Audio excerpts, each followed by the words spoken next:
Alright. Good evening, fine people of the internet. It's that time once again.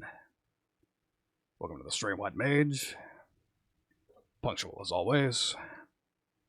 So, as I said before, well, first of all, I should probably apologize again for, sort of somewhat baiting you. Because I did say, I did put up a poll, I did give you the illusion of, giving you a choice on, what I'd be streaming tonight. But in the end, I just couldn't think of anything. I'm still not really in the mood to play Strive, despite the new DLC character, Sup John, Electro. Pleasure to see you. But yeah, Gold Lewis is just very obviously not my sort of character. I'm not really a big fan of the lumbering sort of characters, plus that crazy half-circle shit. Just, there was just no way I was going to get to grips with him, so, oh shit, Carve, welcome to the stream, and thank you for the follow. Really appreciate that. It doesn't show on my face, but I'm really appreciate that. Thank you very much. But yes. So yeah, no games tonight. This is a serious shit we're doing here. So, music, type streams. This is what I can do. Well, I'm glad to have you here, Carve. I'm gonna have to return the favor at some point. I swear I will, just, we have a big scene here, pretty easy to, for people to get lost in the shuffle, you know? At any rate, so yeah, we're doing a music stream, and again, the focus will be on guitar tones, but first of all, I should probably, start by telling you about, if this project doesn't look familiar to you, this is because this is the mixing, project for my latest song that I just released last night. My tribute to the wonderful Shimada Tiger, the Shisho of the Shimada Dojo. Hajime Os. If you haven't listened to that, then what the fuck are you even doing here? Yeah, but it's cool. I'm tempted to just throw up a loading screen to link it, but okay, so far it seems like everybody in here has seen that / listened to it already, so maybe I don't need to do that. But yeah, if not, if you have not somehow seen that, I'll link to it. If we have a break, I'll link to it then. I mean, it's a minute 30. You have no excuse for missing it, but yeah. I'm real proud of that song. I'm real satisfied with how it came out, so it just seemed like a natural sort of it was just a natural idea for me to not do a full mix breakdown, but have it be the subject for the guitar tone type stream. Why not? Because sure, plenty of people had compliments about it, but I don't believe the guitar tone came up all that much. Not that I care. It just, it had plenty of going for it. I would say that's my strongest melody so far. My best work mixing an unusual instrument into a song, into a metal song. Just, purely, good. I'm assuming you tried to link to my song, but, fucking Automod must have ate it. I'm sorry. Like I said, I'll do it myself later. I'm sorry that it did that to you. This bot needs to learn its place, but I'll get to it eventually. Anyways, yeah, there's a reason Kongo, at the very least, swears by doing everything himself. But, yeah, that's enough waffling. Let's actually jump into the stream somewhat. So, as you can see here, there are 2 tracks for the rhythm guitars. This is called double tracking, and this is an incredibly common tactic for thickening a guitar sound, making it sound bigger than it actually is. This technique actually goes probably further back than this, but probably the first one to really popularize it was Jimmy Page of Led Zeppelin. He called this the Wall of Sound. / the Guitar Army. Just playing the same track over and over again, making it sound like several guitarists did it at the same time. Made it sound, as you say, nice and thick. So, let's take a listen to it by itself. The final result.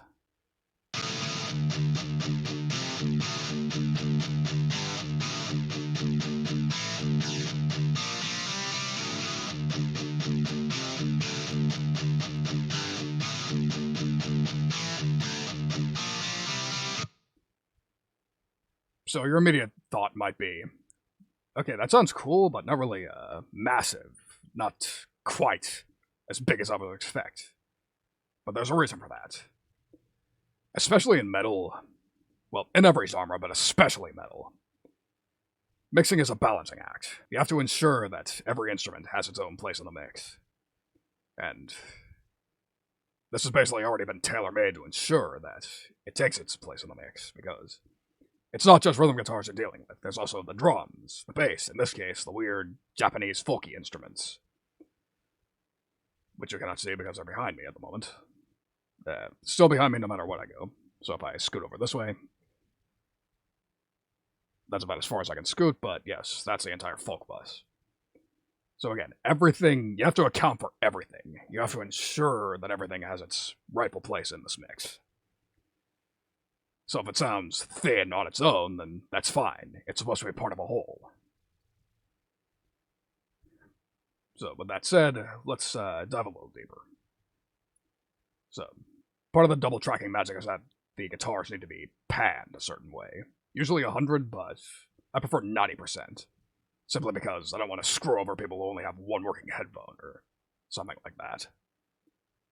So, we'll choose one of these tracks to sort of zero in on and listen to individually. So if we open the signal chain right here, these are the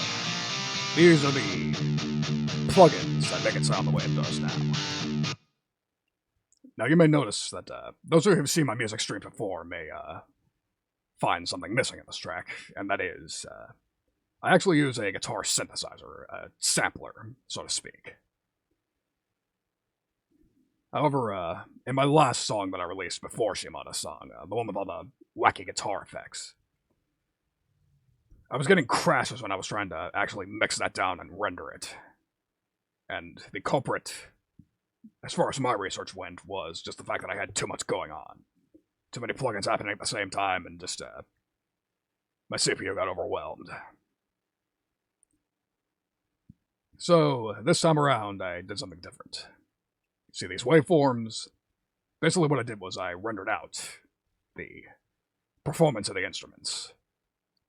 So that instead of playing exactly, like having it play live as I'm mixing it, I elected to just pre-render it. That way I could mix it later. Do all the mixing later and not tax my CPU quite so much. Because especially the samplers take up a lot of RAM, especially my preferred guitar sampler, Metal GTX. Like, they warn you about that in the manual. Hey, this takes a lot of RAM. You should probably make sure that your computer can handle it. And usually it can, but after that crash, I don't think I'm going to take any chances, because mixing it this way actually turned out really well. So, that's probably how I'm going to do it from now on. Anyways, that said, when I pre-rendered it, it didn't sound quite like that. When I rendered it for the first time, it actually sounded more like this.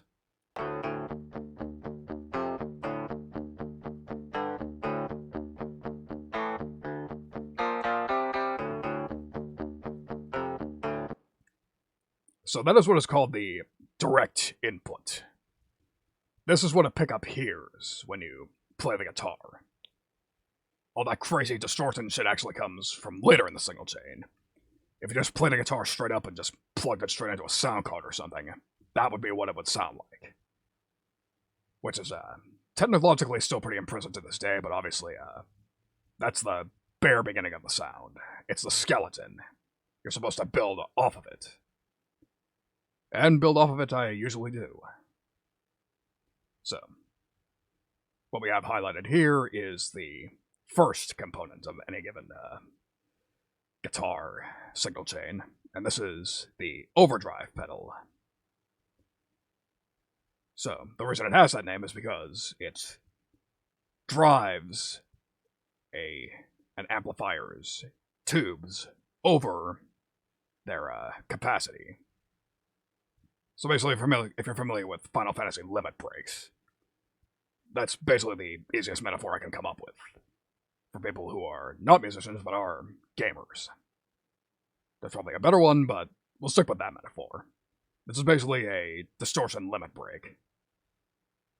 However, it's kind of hard to appreciate what this does without actually listening to the amp first. Huh. Yeah, what is Final Fantasy? What is Final Fantasy indeed? You must have come up with that, White Mage.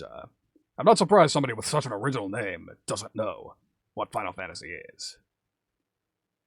You must be more of a Dragon Quest sort of guy. That's cool.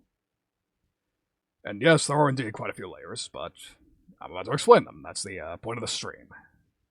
I will try to keep things as simple as I can. Jeez, Carve. Crossing a line there, man. We don't talk about that movie. Anyways, like I said, it's kind of hard to appreciate what this does on its own, so instead we'll just skip to the next portion, which is, this is the amplifier, or a simulation thereof. This is actually not my usual amplifier. This is something I decided to experiment with just to give it a different sound in this particular song. This is Poulin Lecto. This is a free plugin, actually. That's something I should probably go over. That I will try to use as many free plugins as I can. I use a lot of free and cost-effective plugins because obviously, the teaching gig only pays me so much, and bounty hunting doesn't pay me a damn thing. To say nothing of the fact that I'm basically at the beginning of my music career. Don't really feel comfortable selling my music quite yet, so I don't have the money to burn on top-of-the-class gear whatsoever. My guitar sampler is free, my amp sim is free, my overdrive is free, and a lot of the time my impulses are free too. Not this time in this mix, but I'll demonstrate some more later on. So yeah, this is the amp sim, but more specifically, this is the preamp, or tone stack, as it's sometimes called. This is basically where most of the distortion comes from in a given guitar signal chain. This is where the character of your tone comes from. If you want your own tone, then the first thing you should probably experiment with is the amplifier, preamp. So this is one of a pack of 6 that Poulin released many, many years ago. Lecto Hybrid, which is a Marshall simulator. Legion, which is a custom amp sim, and if you ask me, one of the most scrub-proof amplifiers ever made. And a couple of others that are based on more niche amps that the casual listener probably doesn't know about. As a matter of fact, unless you are a pretty big-time metalhead, you probably don't even know what a dual rectifier is. Which is fair. You care about the end result, not the how it got there. Or maybe you do, that's why you're watching this, but in any case. This is the Lecto, this is the amp sim I used. It sounded really good, if you asked me. And then next up is an optional element, really. This is Ignite Knife's TPA-1. This is the power amplifier. So in a real guitar amp, the preamp and the power amp play together. The preamp is what gives you the sound.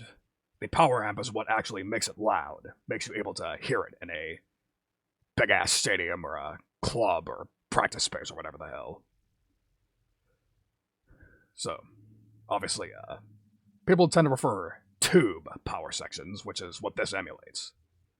If I left this off, this would basically be the equivalent of having a solid-state power section. In other words, clean, digital sort of sound. Which not many people care for. That's not what most people like. As a matter of fact, even emulating this is still not what people want. They want the real thing. They want actual amplifiers, but again, I don't have a big budget. The fucking Chronomages would crawl up my ass if I even tried to use a real amp, so we use software instead. So, preamp, power amp, and finally, that's still only 2/3 of the signal chain. Last, and arguably most important, is the impulse response. In this case, a commercial one called Impulsive by 3 Sigma Audio, which I use mostly because 3 Sigma Audio also make the impulses I used in this particular song. So this is simulating the guitar cabinet. So if you've been to a rock show and you see the big, scary, square thing and the rectangular thing on top of it, The rectangle is the amp, the big square is the cabinet. And together they are the sound of heavy metal, or rock, or any guitar-driven music at all. Doesn't matter what. Transcends genre. And again, the point of this plugin is you load up an impulse response that is a WAV file that imitates the sound of a certain amplifier recorded by a certain microphone that is plugged into a certain preamp. Whole lot of options just in this. There's a whole world of options just in this part of the signal chain alone.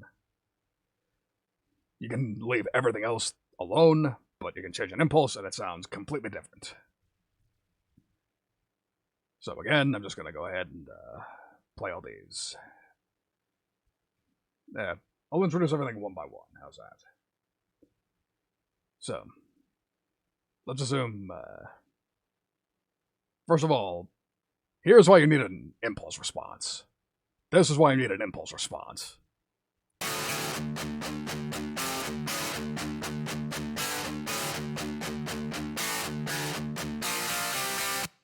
Yeah, that fucking sounds like shit. That's disgusting. That'd be fun and dandy if I was playing black metal, but that's not what I'm going for here. And again, that's just the amplifier. That would be just what the amplifier was doing. So now, let's switch over to the impulse response loader and load up the impulse I used, which in this case is 3 Sigma US Custom, balanced 1A.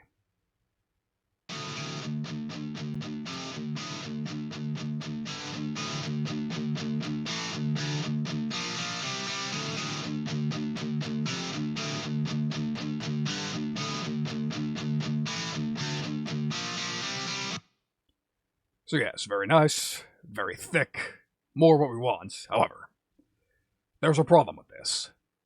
If I try to use it in a mix this way, then it will get completely lost in the shuffle. Because there's just too much bass going on. It's sounding flubby. It will sound flubby in context. So let's demonstrate that. We'll take the other Rhythm DI, turn these off, pan this back where it belongs, and we'll turn the bass and drums back on.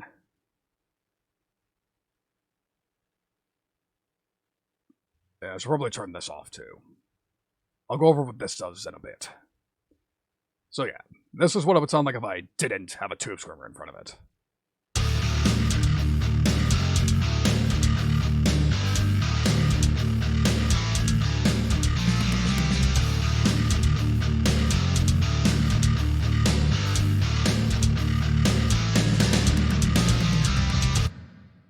See, again, it's getting lost in the shuffle. It has too much low end going on, which is a problem in a metal mix especially, because the bass and the drums are what are supposed to be holding it down for the low end in this particular genre, and this song, more specifically. So, that's why we need the overdrive. So, we'll solve this again, put it back in the center. And I will go ahead and just take it back on and let you hear the difference for yourself.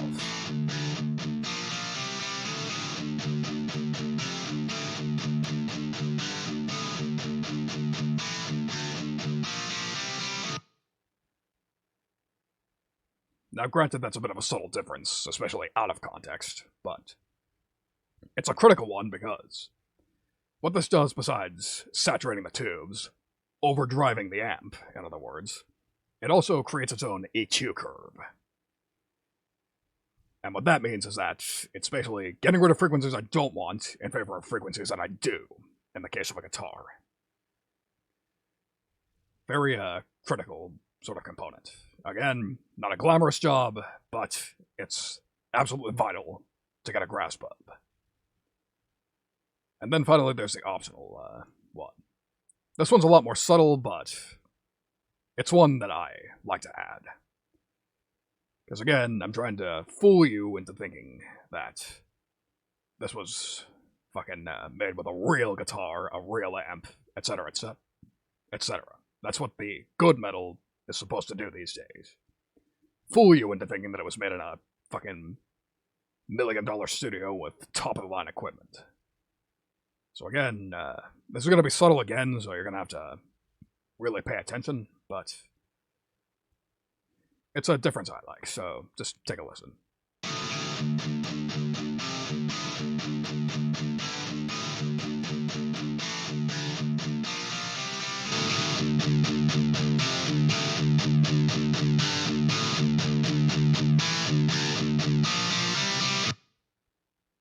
Okay, that actually makes a little more of a difference than I remember.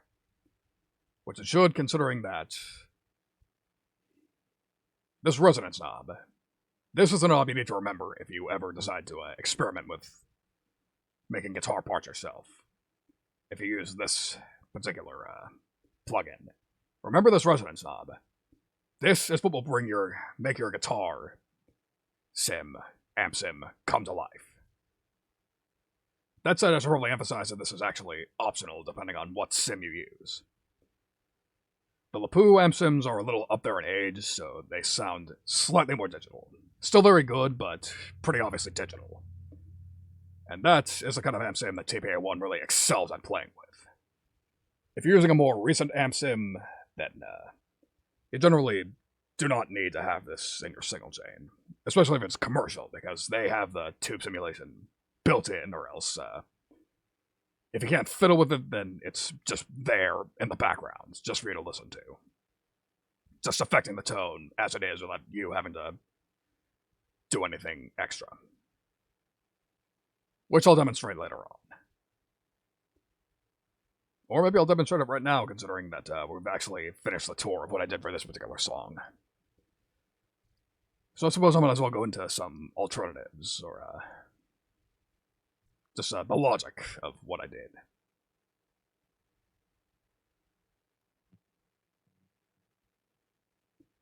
So, this Smooth Booster, this plugin is the Dr. Drive by Audiority. This is actually a software clone of the Horizon Devices Precision Drive, which was invented by the famous bulb of Periphery, Misha Mansoor. If there's anybody you can count on to try to innovate when it comes to guitar software of any stripe, it's probably the boys from Periphery. They are the top of the class, the cream of the crop, the real innovators of the industry at the moment. And what this is, to understand what this is doing, I think it's time I show you an alternative.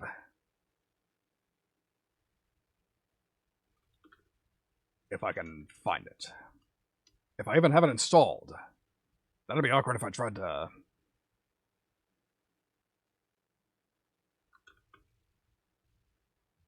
no, I don't have it installed.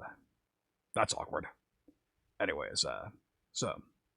This is basically the next step in the evolution of a plugin called... or a device called the Ibanez Tube Screamer. Famous green pedal. Yeah, you know what, fuck it. I'll throw up a loading screen and I'll install it. Yeah, real professional of me. Silly me. So, yeah, if you'll give me a moment, I will install a plugin that is meant to be a Tube Screamer analog, and I will show it to you and compare it to this. So, please give me a moment. Please bear with me. Sorry for being a fool. Please stand by.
And we are back, mercifully quickly.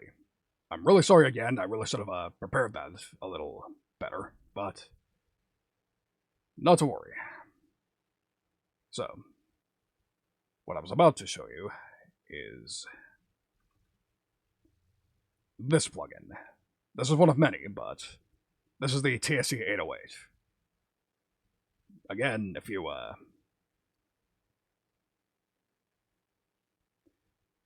this is the classic overdrive, so to speak. And what the plugin that I actually used on the track is an evolution of. Come to think of it, I probably shouldn't have deleted that.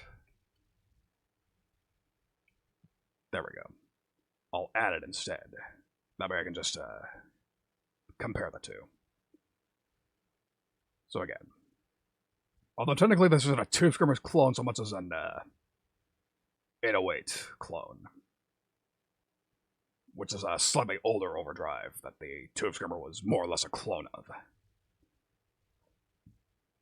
So as you can see, the Dr. Drive / Precision Drive has significantly more options, simply because this has been around since like the 70s. And yet people still swore by it, but again, that's not how you innovate. So, it evolved into this, but I used a setting that is actually rather similar to this. Just for the sake of, I was feeling a bit conservative as far as overdrive went. So, let's compare and contrast, shall we?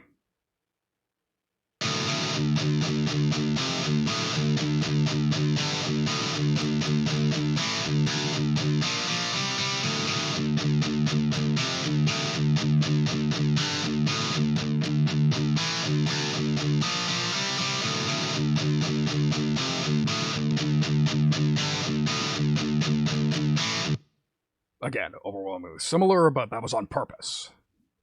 I specifically chose a setting that is meant to emulate this particular pedal. But what if I decided not to do that? Well, that's what one of these other presets are for. So, the attack and brightness knobs. Oh, that's fine, Carb. I'm glad you showed up anyways. Thank you for showing up. I promise I will return the favor at some point. I'll show up to one of your streams whenever I can. Just thanks for coming, man. So, if you see here, the drive and volume knobs are functionally the same. With one little caveat. This can actually go even louder. So, you'll see that this is at 60, whereas on here, I max it out. And that's because there's a little extra volume headroom on the Precision Drive / Dr. Drive. 60% on this is equivalent to 100% on this.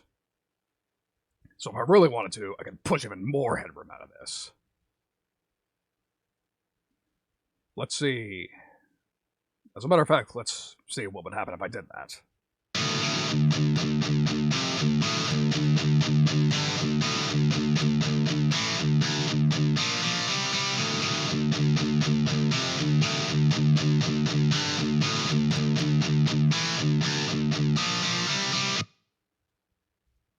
Yeah, funny you mention that one, Mage, because I'm actually kind of regretting not maxing it out now in the final track. That actually sounds really good. Yeah, but that's what the Cash Grab Remaster is for. Yeah, watch out. I'll fucking sell these all as an EP when I feel like I'm ready to do that. But whatever the case, that's what the level does. Whereas, if you see this is the tone knob, and that's one of the real fucking caveats of using this. This is actually pretty limiting. Let's see what it actually does.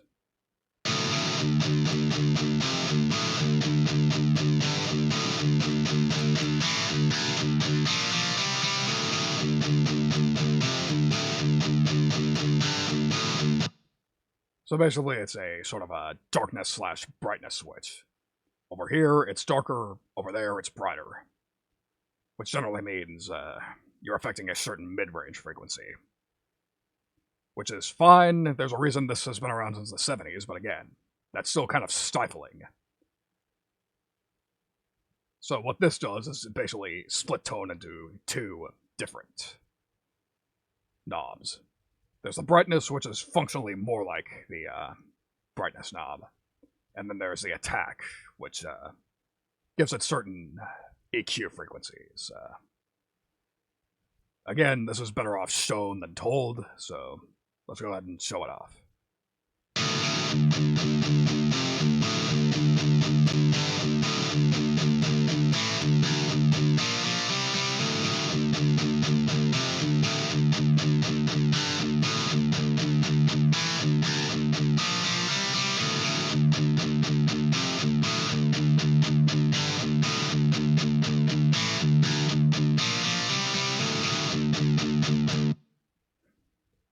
Again, this is pretty subtle stuff, but still, it's just more customizability.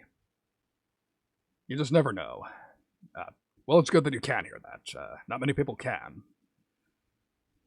I mean, it can be obvious if you describe it well, but again, that's more on the subtle side. That's more audiophile sort of territory, which just leaves the brightness to play with, so...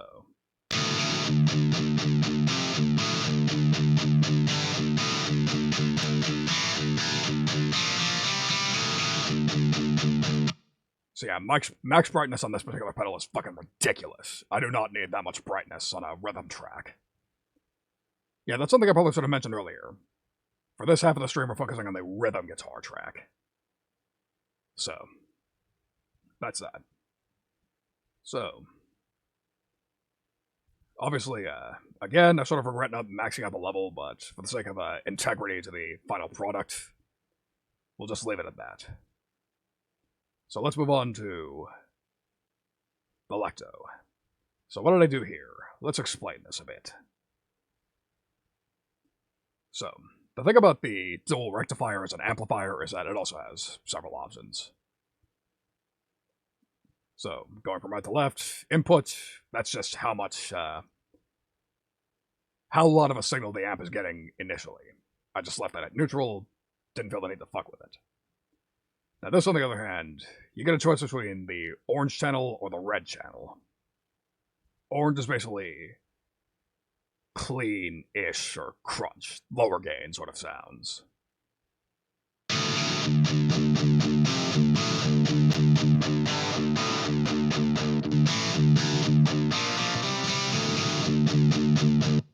And I have major egg on my face because that's apparently not how this particular amp works.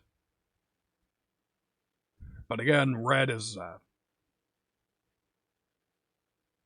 I mean, I said clean or crunch, but that's clearly not what happened there. Then again, the sample wasn't really designed for that anyways. This was meant to be a high-gain, metal, crazy sort of amp, so, I can probably see why, they just elected not to, There's another amp sim in this particular pack that's much better at clean tones. So, yeah, maybe they didn't need to, really make sure it clean up all that well. But whatever the case, moving right along. This is just more sound, fuckery. I'm not gonna go into that. I'm not gonna go into the esoterics of the amp. Because again, like the overdrive I felt like I needed to, just to make things more understandable, like why I made the decisions I did, but this one I'm gonna try to keep, a bit more cross-compatible. Like, no matter what amp sim you're using. Like, I'll just show you the principles. So, as it came, the vast majority of amp sims have everything at noon, as it's called. And this is what it would sound like on its own.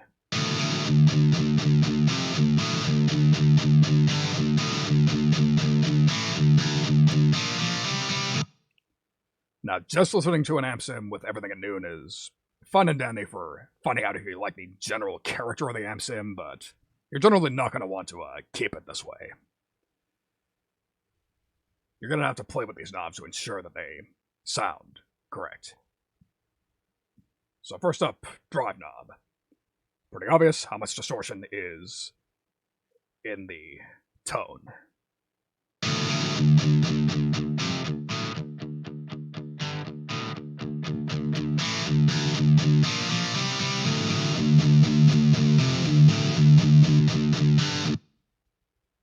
So apparently, if we lower the drive, then maybe I can get clean tones out of this amp, but that's not the point of this particular sim. And there's a bit of a range there. It ranges from almost clean crunch to why the fuck would you ever use that? Unless you're fucking filling in for anal cunt. So obviously, as you saw, I put my drive a little below noon. The principle you're going to want to go with is only use as much drive as will saturate the palm mutes. Because sure, distortion's nice, but you gotta make sure, you need to have some sort of cleanliness, because there are times where too much is just too much in metal.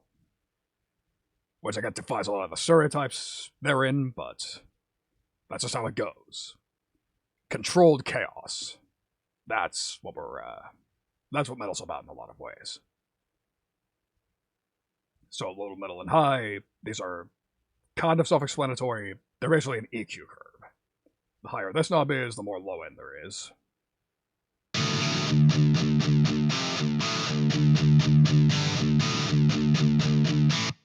That knob you're generally not going to want too high, because again, this is supposed to sound sort of thin. You have a lot of low end going on in a metal mix anyways. Now the mids, again, less versus more.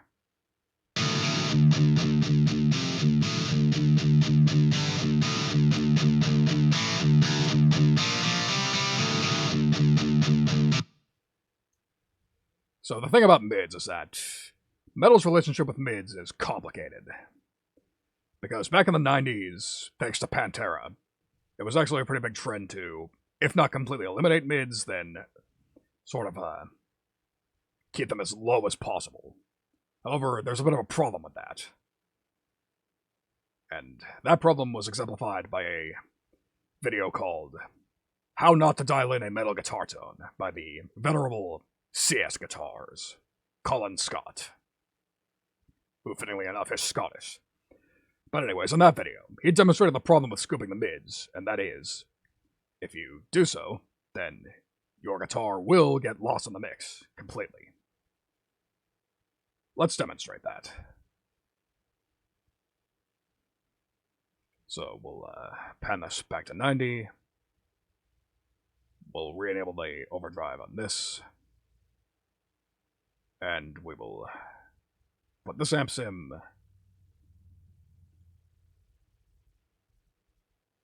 and just completely get rid of the mids. And it sounds a little something like this. If I remember to unmute.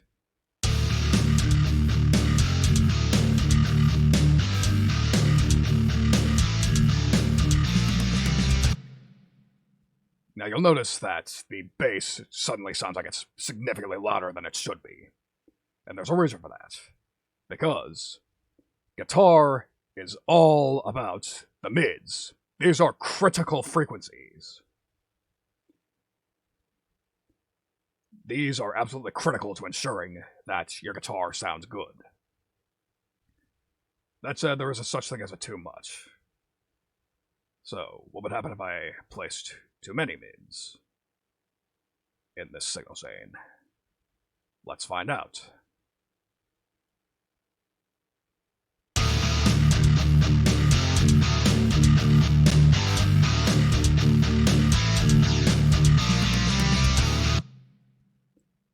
So not as severe of a consequence as I was expecting, but still, that's kind of too much.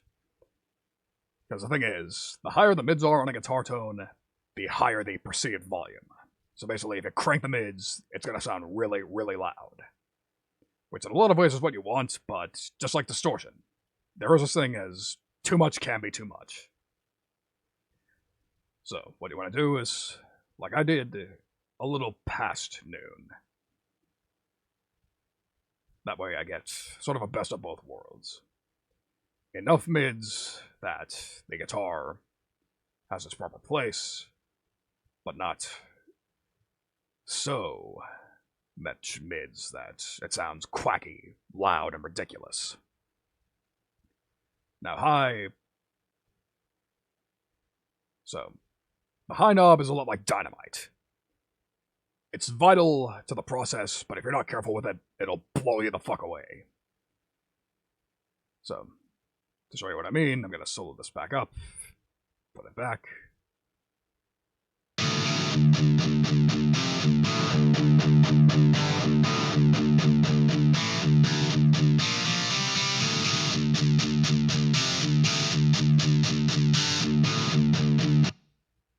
So yeah, it sounds significantly harsher, more ice picky.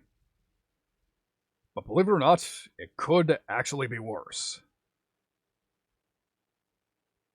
So I was going to get to this, but this is an EQ that I have put on the bus. This is a common mixing tactic. Put all your guitars into a bus. And this is one of the critical components of it.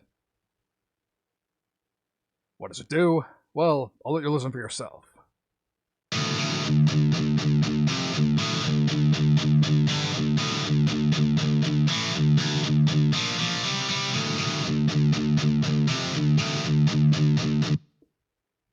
So yeah, this is the 3K, 4K sort of area. This area fucking sucks. You want to get rid of it. Why? Well, because on its own, it sounds a little like this.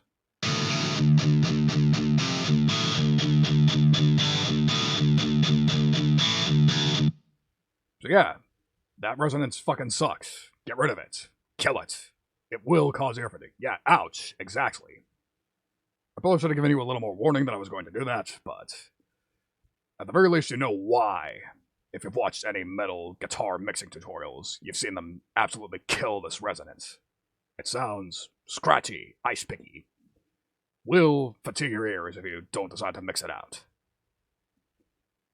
Because sure, you want some high end for the sake of excitement, shimmer, but again, too much is too much. And then, presence. This is basically a compliment to the mids. This basically, it's more or less what it says. It determines how present your guitar is in the mix, as in how much it's there. Let's demonstrate.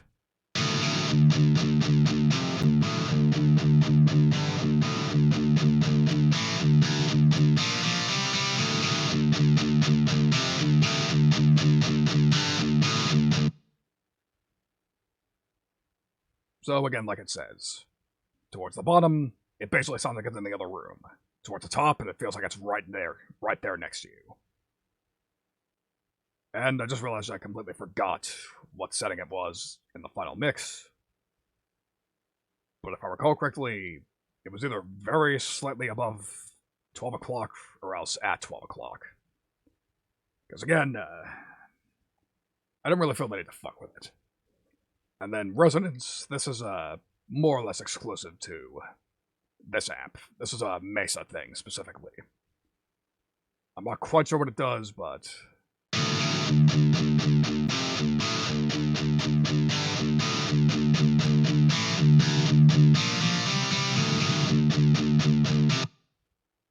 makes it sound a little more alive, I'm not sure.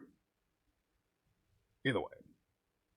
However, that's what every knob does. So now you may be asking yourself, well, how am I going to know what particular knobs, what knobs should go where? So traditionally, people would attempt to try to keep them as close to noon as possible, or else just fuck with it like this.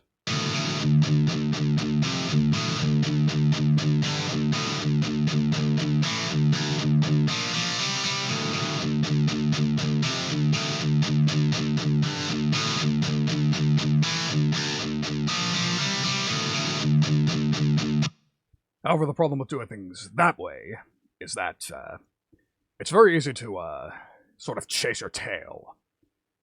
Because you may find yourself thinking, okay, this doesn't sound how I want, but how the fuck am I going to fix that? Like, clearly, two knobs are not playing together that well. But how am I going to know what the problem is? Well, here's how. This is a method I picked up from a kind gentleman by the name of Chris Lucas, who works for 3 Sigma Audio, who made my impulses. However, he came up with this method back when he was working at a different company that's no longer around. So what you want to do, for this method, you want to take every EQ knob, the presence knob, and the sexual resonance knob, bring these all down to 0. And then what you want to do is you want to listen to them individually. See what frequencies, see what the knobs are actually doing, which knobs have frequencies you want, and which ones you do not, which knobs you want to emphasize, which knobs you want to keep in the background. And this is the real method to getting your own guitar tone, getting something that you actually want to listen to. So, let's demonstrate.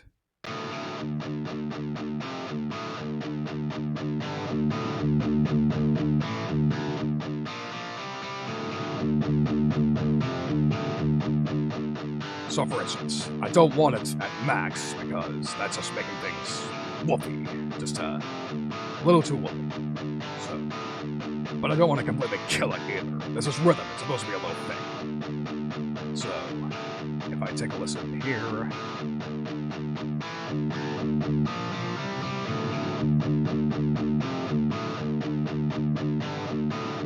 I'm happy with it there. Now let's move on to the mids.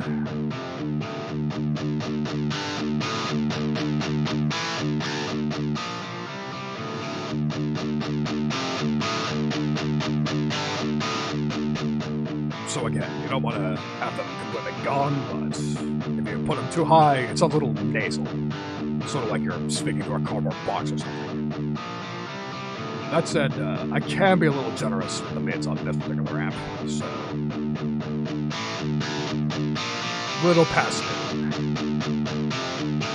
And next up, the high end. Yeah, that's something I probably should have mentioned. Again, you gotta make sure it's all individual.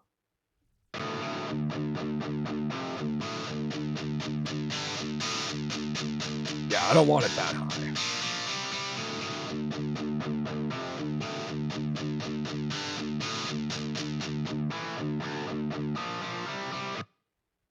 So, I generally liked it. I don't know about you, but I liked it around there.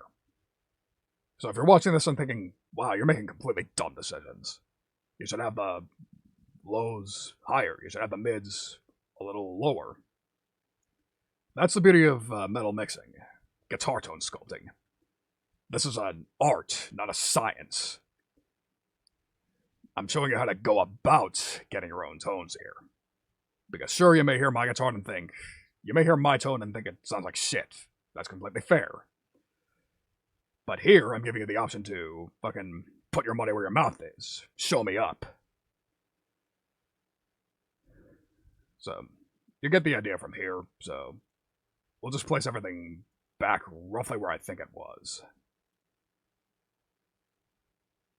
These two there, that one there, and I believe that's about where I had it in the original mix.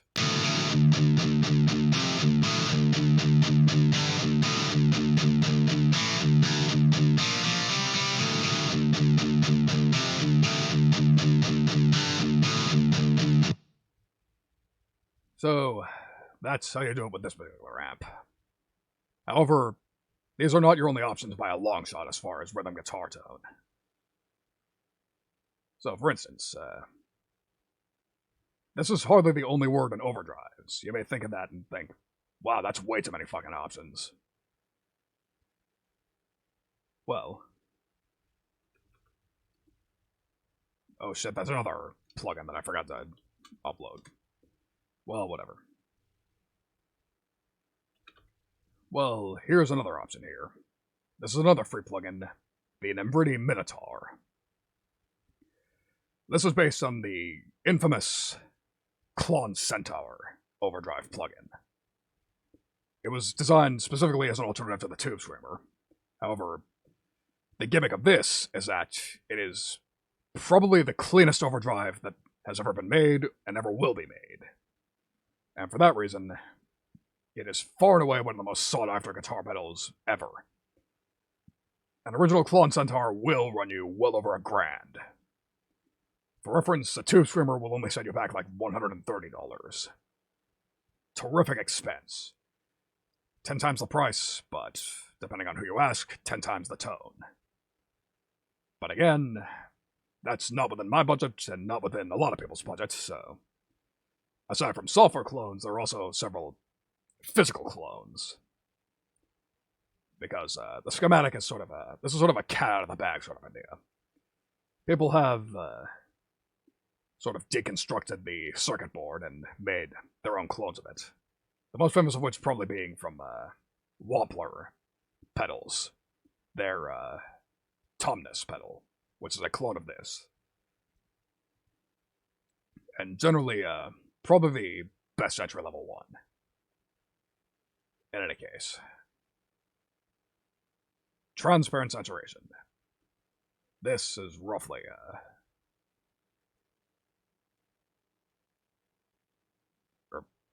wait, no, what am I doing? I forgot it again.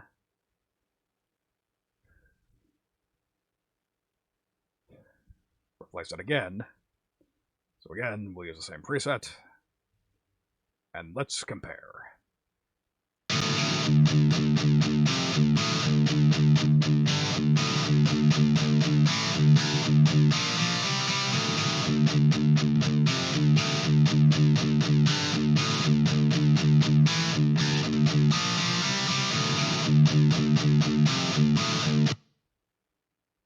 So as you noted, it has its own character.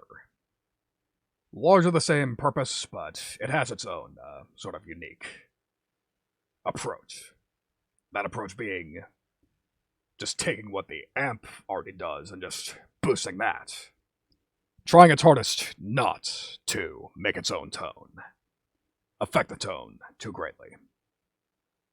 But again, that's not what I was feeling this mix. I just felt like sticking to the Dr. Drive, so that's what happened.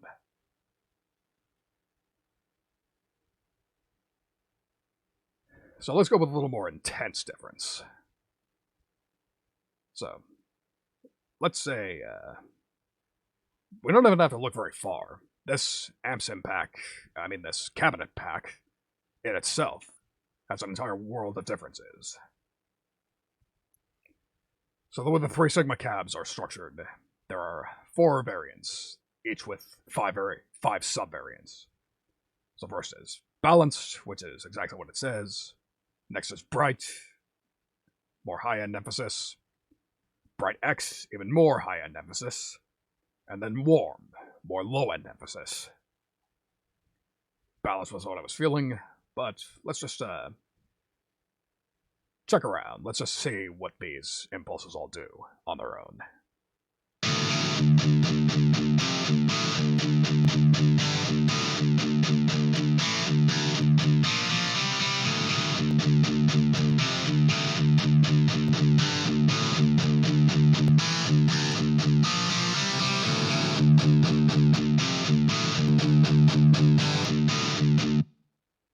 So you don't even need to venture out of the balanced category to get a world of difference out of my guitar tone.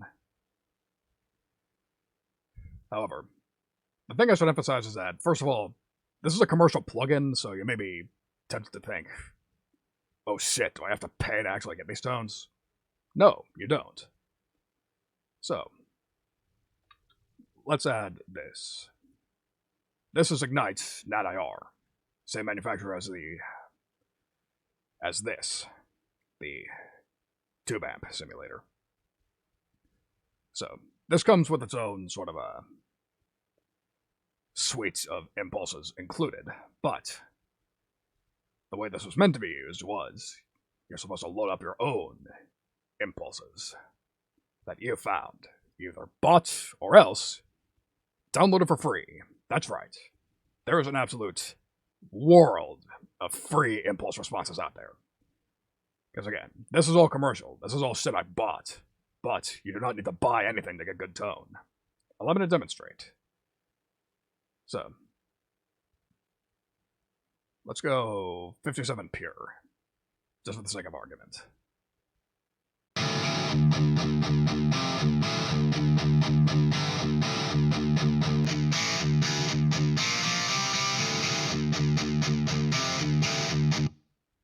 Okay, so that tone's slightly more questionable, but what were to happen if I were to add an off-axis?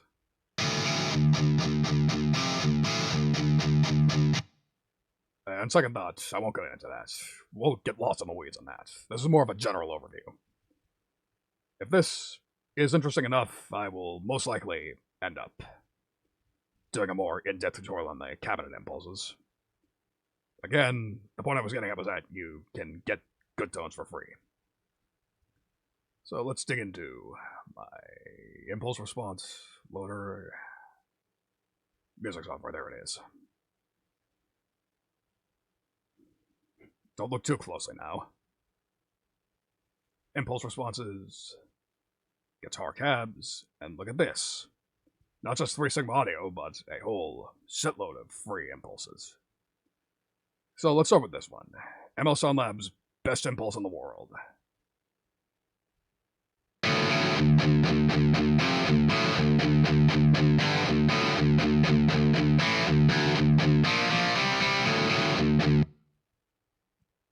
So yeah, if you ask me, that name's a bit of self-aggrandizing, but there's just no denying it is a good impulse response. Now, it might sound a bit questionable on its own, but again, this is something that needs emphasis. This was designed, we are trying to design with a mix in mind.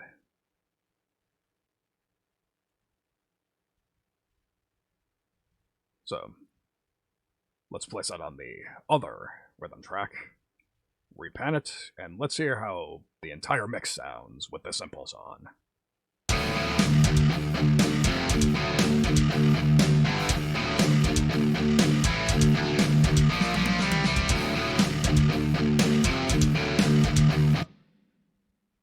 Much better in context, but still not exactly my thing.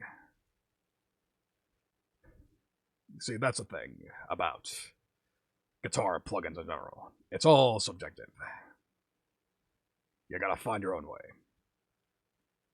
So let's stick around a bit more. If I were to use a free plugin, here's a classic, the Catharsis S-Press High. So the point of the Catharsis impulse pack is that it is a simulation of what is called the Fredman technique, which is taking 2 SM57 microphones, placing them up to the speaker cabinet, one straight on, the other tilted a little bit, or as it's better known, off-axis. So, 1 is meant to be the straight, 2 the off-axis, and then S combines them. Hence S-Press High. Let's hear how this sounds.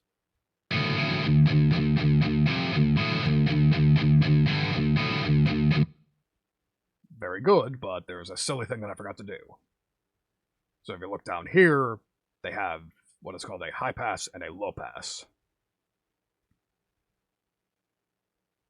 So let's demonstrate what those are exactly real quick with re-EQ. So let's take this band and we'll make it a high pass. So what this is, it just kills really low frequencies, the kind that are either below the threshold of human hearing or else just undesirable for a certain track.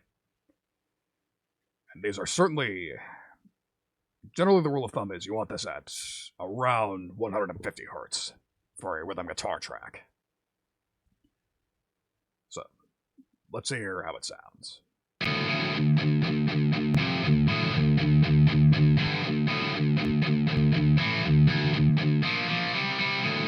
So yeah, a lot thumpier, much more high-end, messier, especially when we get into the mix. And then, if you observe over here, let's make this a low pass.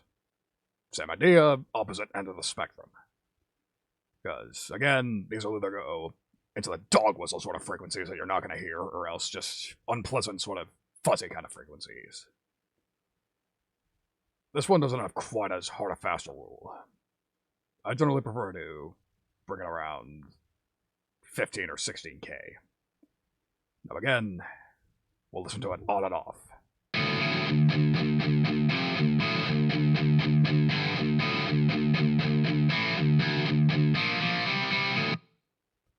Didn't make that much of a difference in and of itself, but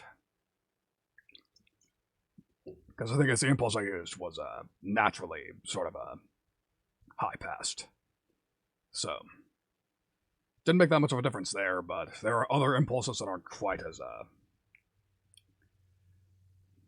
didn't have quite that much attention to detail, left the high end in, so, yeah. This is Reaper. The DAW I'm using is Reaper, which you would see, but I have it on full screen because a little too much information on the sort of bar at the top. But yes, this is Reaper.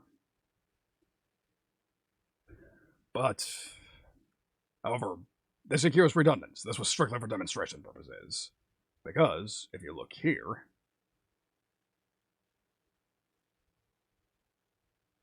whoops. But yeah, if you look down here, the high pass and low pass are built in. So I can just do that right in here.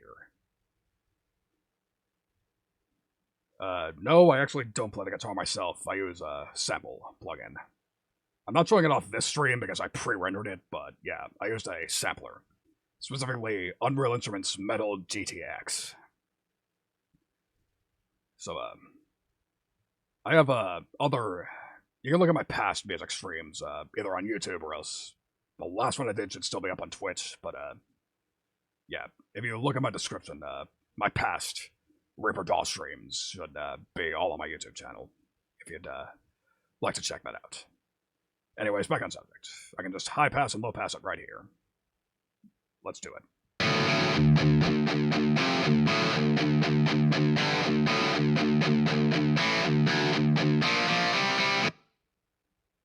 Nice and simple.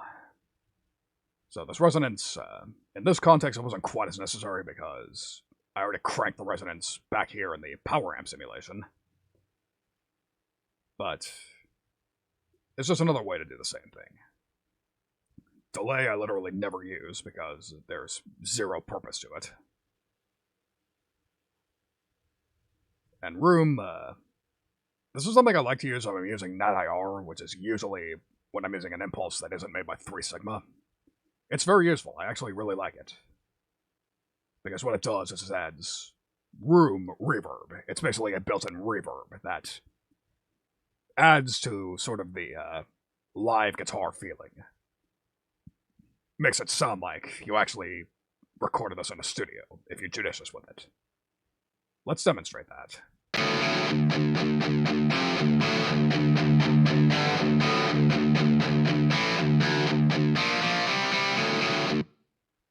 So yeah, obviously cranked, it's more of an 80s sort of a mic's too far away sort of sound. Which might be what you want if you're after something more vintage, but for a modern metal context, it's better to go subtle. I usually like it at 20% myself. Enough to know it's there, to make that subtle difference, add the realism, but not to overwhelm the sound. So, to demonstrate, I think it's time to stop screwing around and just show you what my personal favorite FreeAmp sim pack is. And for that, we will go into this folder called Devil's Lab, the manufacturers of these impulses. We'll go into guitar, and fittingly enough, that's the only one I've extracted so far, Magma.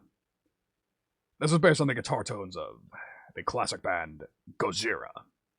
Obscure little indie band. I'm sure you've heard of them at some point. Pretty much one of the first names of extreme metal nowadays. Like, especially if you experiment with amp sims and you end up coming onto a 5150 sort of tone, you're like a 5150 clones, this is the amp sim the cabinet simulation you're probably going to want to use. But at any rate, we'll just go into it, Magma. So, it's not quite as organized, not organized quite the same way as the 3 Sigma. This is just straight up, here are the tones we came up with, just experiment with them and use them, just come up with your own answers. And so I shall. Let's just check these out and see what's what.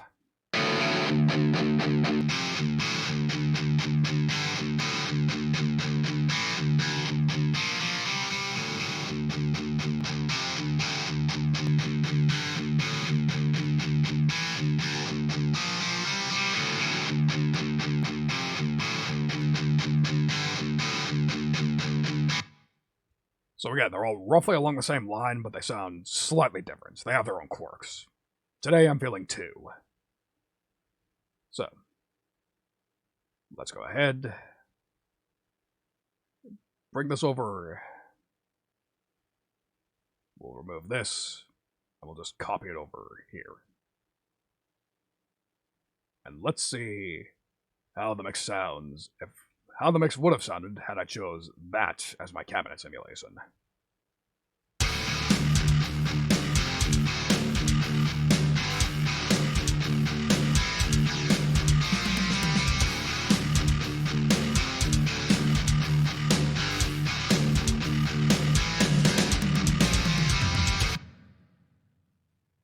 Pretty damn badass, if I do say so myself.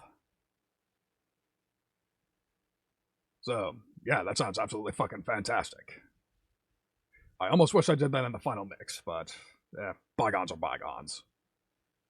I made the decisions I did, and I have to live with them. Because that's the thing about mixing. You can get really lost in the weeds with this. And sure, there's the option to remix and remaster, but this sort of thing is just never done. You just put it down. I mean, technically, I said that I would have this ready by Friday. I could have taken the extra time, but at the same time, I didn't want to procrastinate. I'm still more or less happy, for the moment, with the tones I got. But it never hurts to just wonder what if, right? So anyways, that's experimenting with the cabinet simulation. All that's left to do is just check out the amp simulations, see what alternatives are there. So, first of all, I suppose I'll show you what my usual amp sim is. And I will introduce you to the Nembrity Audio BST 100. This is a simulation of my personal favorite guitar amp, the Super Lead Overdrive 100 by Soldano amplifiers.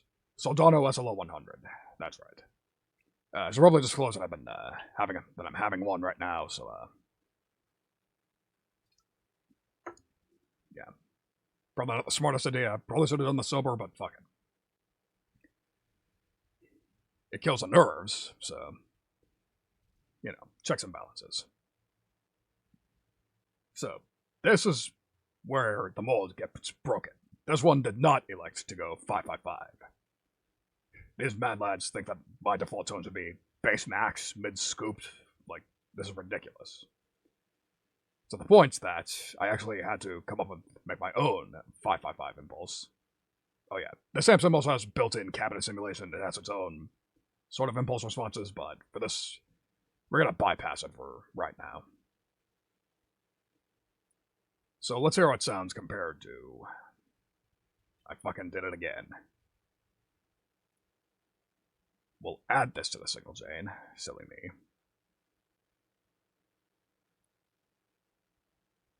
From 555, bypass the cabinet simulation, go back to this. So let's compare and contrast. We'll start with Electo, and then we'll see how this sounds.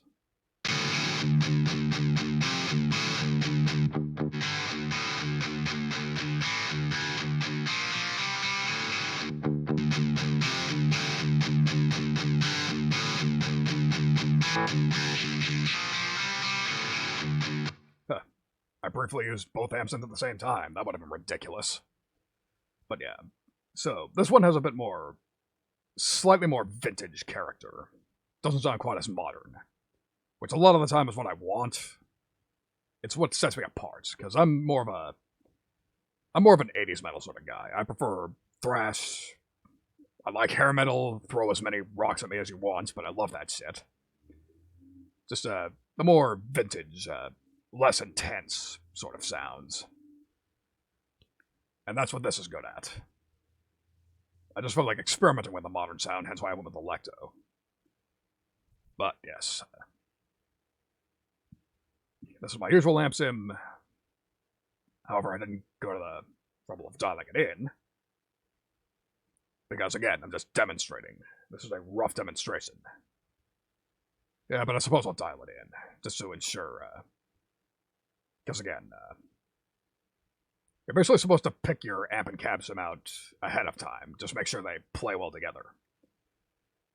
So for this, I would probably have gone into the 3 Sigma folder and just, I actually have a specific Soldano cabinet that I bought from them, specifically because I wanted to, have it play with this. But again, I'm showing off these. And I just said that they were, meant to go with the... silly me. I thought I had a 5150 sim ready, but I do not. And I'm not gonna install one again. Kill the flow of the stream, so, you'll just have to take my word for it on that one. Experiment yourself a bit. The vast majority of what I've showed you today is free, or else WinRAR free. As in, infinite unencumbered demo. So yeah. That's my request to you. Just, try this out for yourself. Try the stuff out for yourself. Play with it yourself. See what you like. You can do that, right? At any rate. So. Let's just go back to the way it was on the actual track.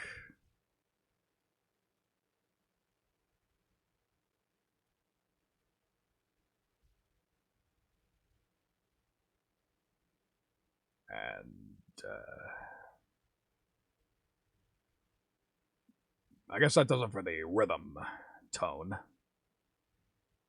Again, however, let's move on to the lead guitar, why not? So, the nice thing you would like to, you may think, oh shit, lead guitar, that's probably completely different. It's probably an entirely different process from learning rhythm guitar. In that case, you would be wrong. So if you thought the opposite, oh, it's just dialing guitars, it's more or less the same. For the most part, you're correct. That said, there are a few caveats you need to watch out for. So, being a lead guitar, we'll start by looking at the amp sim. But the overdrive too. So, the overdrive, I cranked as much as I could. Sustain solo preset. Because again, this was a lead guitar design preset. Something bright, attacky, in your face. That's what you want. For the amp sim, it was more or less the same as the rhythm guitar, except I killed the low end. That's the trick to getting a good lead guitar tone. Kill the low end. Low end has no place in a lead guitar tone. You do not want it anywhere near there. It will just muddy up your mix, just take up frequencies that would be better used elsewhere. It's just a bad time. Fucking get rid of it. As for the impulse, I switched to a 2x12. Specifically a Soldano 2x12, and I used a bright variant. Because that's a little trick to, again, you want to limit the low end however you can, and there's your trick. So for a rhythm guitar tone, here's something I forgot to bring up. Generally, 4x12s are what I preferred for rhythm guitars, because they have more low end naturally. Just a little thumpier.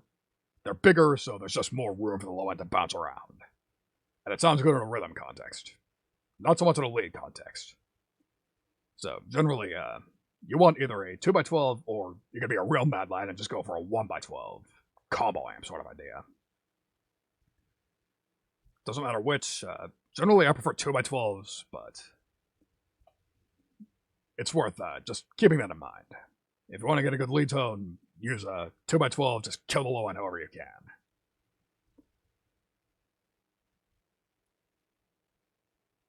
And just for the sake of a demonstration, I'll mute this track, we'll go over what this is in a moment. And here's something I forgot to mention. Actually, there's two things I forgot to mention about the rhythm guitar track. So first of all, both of these rhythms go into this track in the lead bus. I probably should have put them somewhere more neutral, but fuck it. So what this just has a reverb impulse on it, with Reaper's built-in reverb impulse response loader. So here's one of the reasons Reaper kicked ass, its whole suite of free tools that all sound really good, if a little clinical. surgical, clean. Not really charactery. So yeah. Here's a free impulse I found. The Voxengo I Am Reverb pack. If you want to experiment with impulse loaders on your own time. So, this is generally... So, you may have noticed that the 3 Sigma impulse loader does not have a room control quite like the Nat IR does. So this was my substitute for that in the final mix. I just use a third-party impulse response loader with a third-party impulse. And it is loaded up here. Sounds a little like this.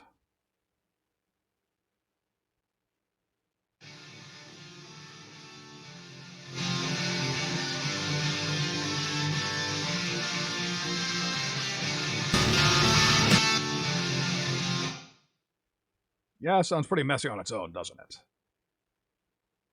And that's why it was very low in the mix. It's supposed to be a subtle element. Because if you recall, on the Nat IR, I had that knob only at, like, 20%. So, by a similar principle, this should be quiet as a motherfuck.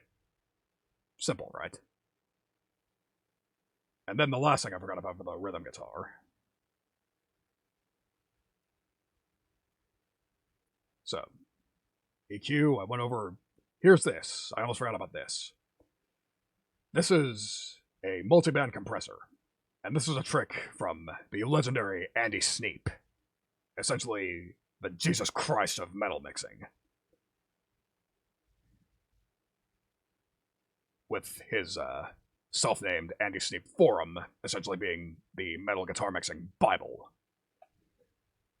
This is a trick he came up with many years ago in mixing rhythm guitars. Alright, so I gotta make sure everything's unmuted, so...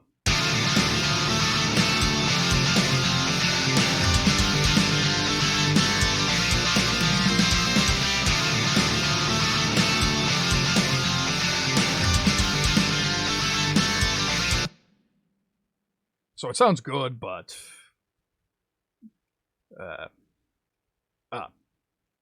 I should probably have moved it over to this particular track. So yeah, that sounds good as it is, but what happens if I go into that totally not for whom the bell tolls part at the end? That palm muted riff. What would happen if I bring it over there?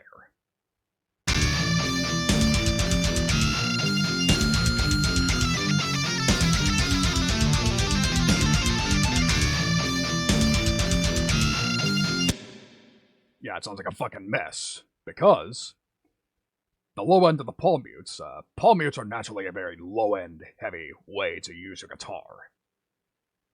And as a result, that runs afoul of everything I was doing when I was building my tone, limiting the low end, making sure that it didn't fight with the bass and kick drum.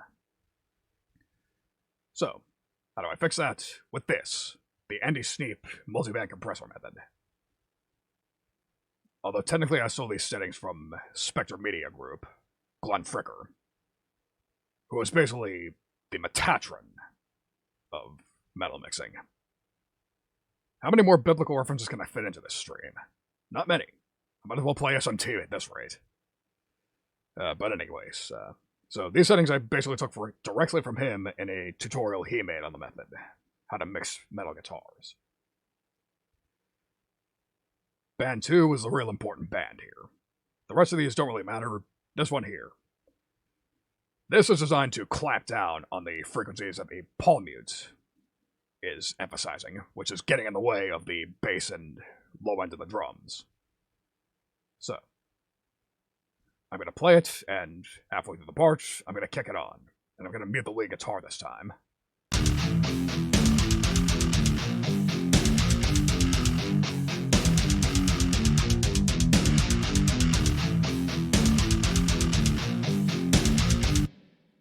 Yeah, the low end of the guitar just has so much more room to breathe there. I'm not sure how obvious it was listening to it on stream, but on my end especially, it was just a night and day difference. Just absolutely critical component. The sooner you learn to utilize this, the better. So, now let's get back to the lead guitar.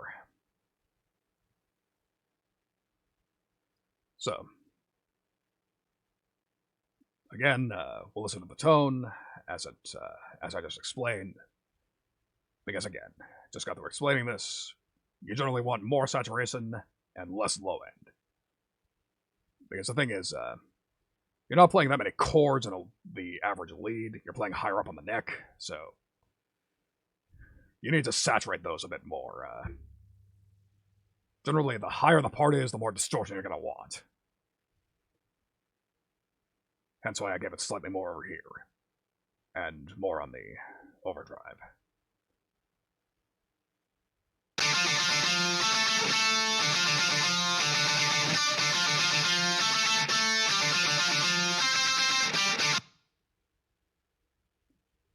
That said, it still sounds a little thin. It probably doesn't sound quite like you think a lead guitar should.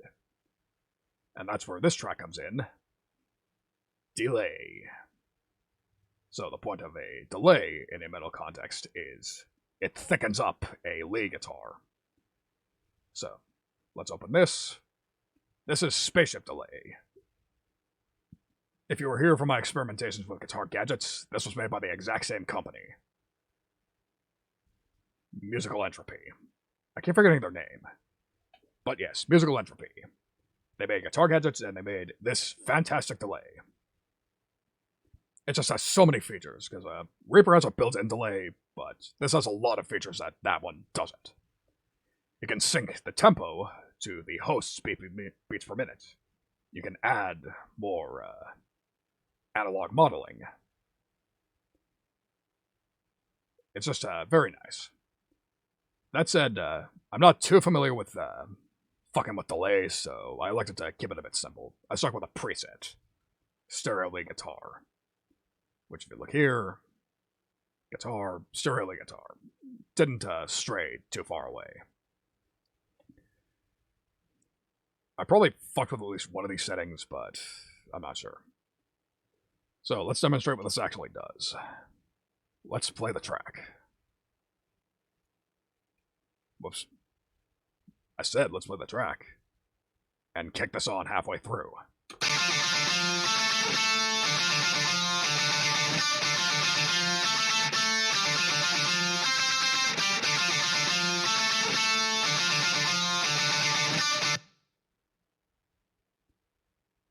So admittedly, that one is actually very, very subtle. Not in context. But, trust me, it is critical. It's half the reason the leads sounded as good as they did. So that was really, let's see. Am I forgetting anything else? No, that's about as much as I had to say as far as mixing the guitars, so, I suppose, just to pad out the length a bit, I'll discuss. I'll talk about my logic in creating the guitar parts, songwriting. I'll go into a songwriting sort of a spiel. So we'll start with the rhythm guitars.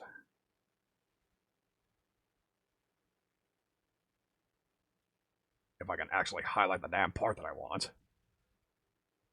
See, that's something that sucked about the mouse that I'm using. If I click in the wrong area, it double taps. So if you saw a bunch of shit that it looks like I didn't mean to do, that's probably because I didn't mean to do it. So anyways, let's listen to this part.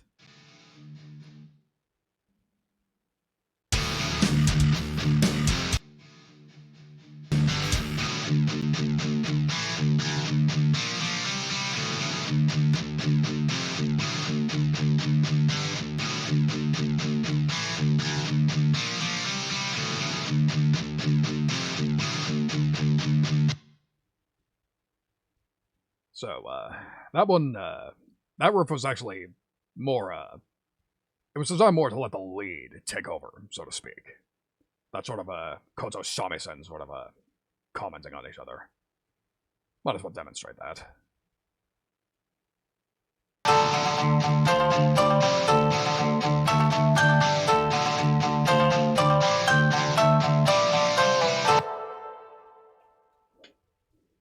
Because, the way I approached this particular song is that I didn't really want to write a crazy sort of attention-grabbing riff. I wanted the leads to take over. I wanted the leads to be emphasized.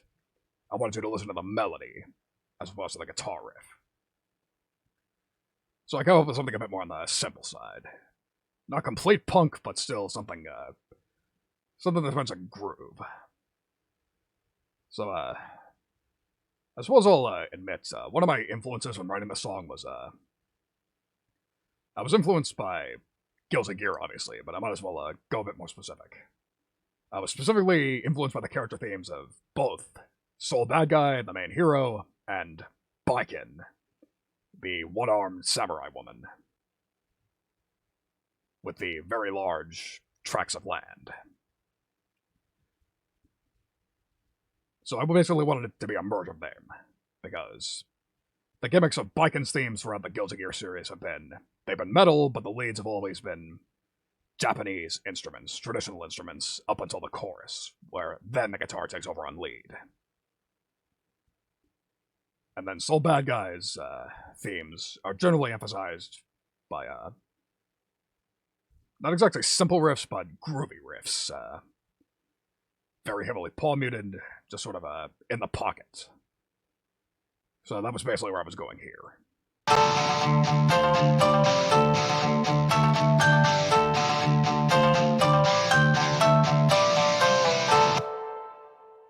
And judging by the response to the song, I appear to have at least somewhat succeeded. So, that's the verse. Let's move on to the pre-chorus, as I called it.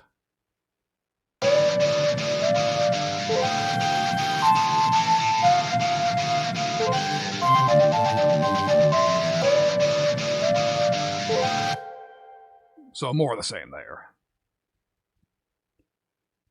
So that bridge in particular was actually inspired by Baiken's theme in Guilty Gear Xrd Rev 2. Because the pre-chorus of that song, the lead is done by flutes.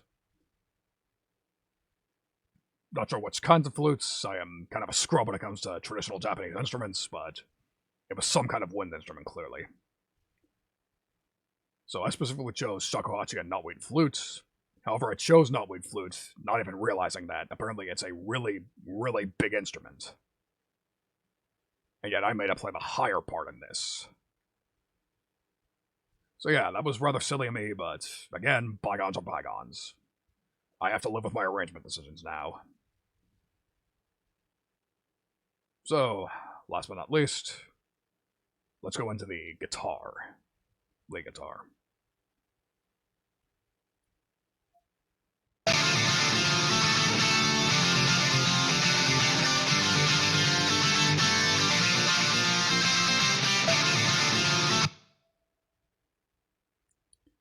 So,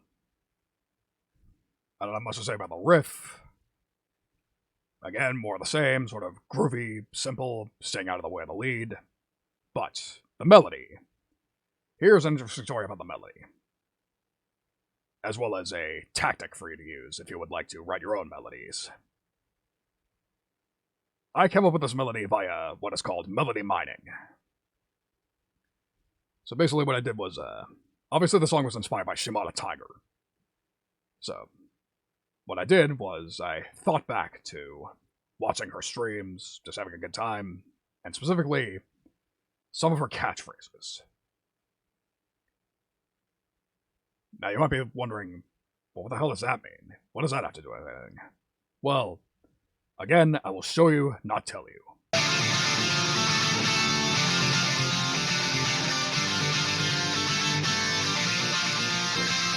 Tora Tora Tora, Hajime Os. Tora Tora Tora, Hajime Os. Tora Tora Tora, Hajime Os. Tora Tora Tora, Hajime Os. Okay, so the second half of that melody actually wasn't supposed to be Hajime Os. That was my mistake. There was also the phrase, I really appreciate that. That's another one of her common phrases that also inspired me when I was writing this melody. Now again, that's actually a very common trick when you need to come up with a melody but don't really have an idea in mind. Just listen to something, anything.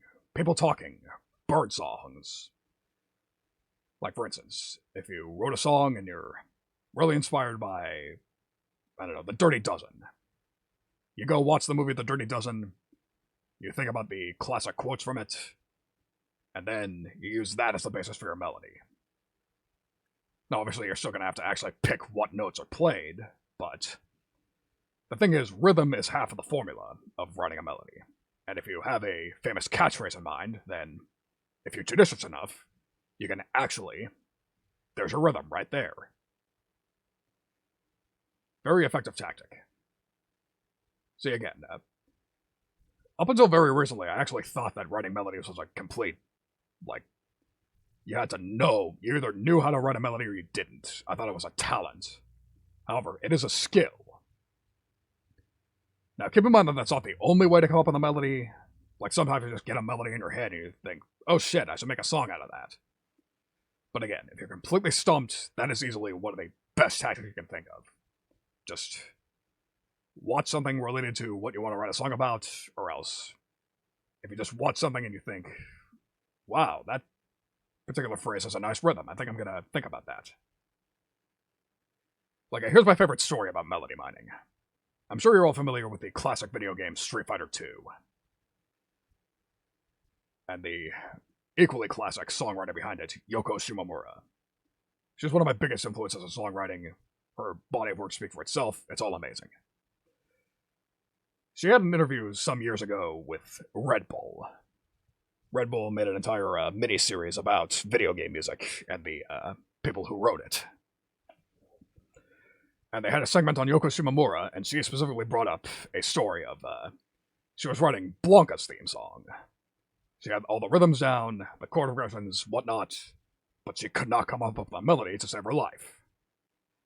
Until one morning on her way to work. She was boarding the train, and she heard the Getting On jingle. Dun-dun-dun-dun-dun.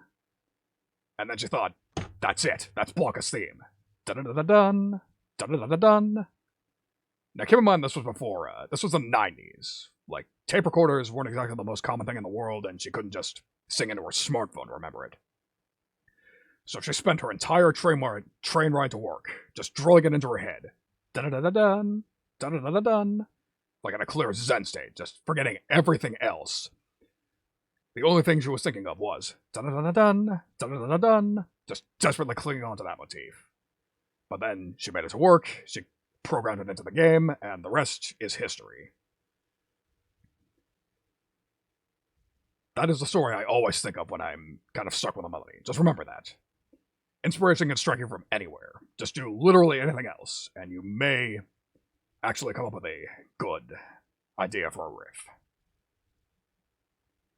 So that's enough of the melody. Let's close it out by commentating on the solo a bit. Why not? Yeah, but first I'll go over the rhythm guitar, what this is doing.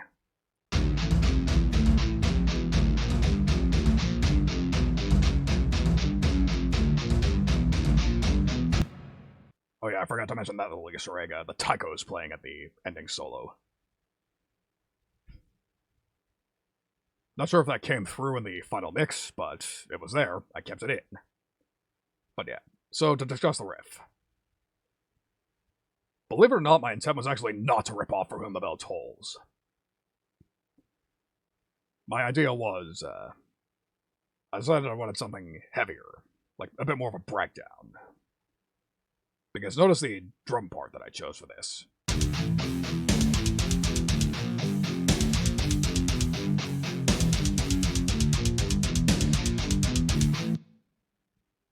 Like it's literally a metalcore breakdown.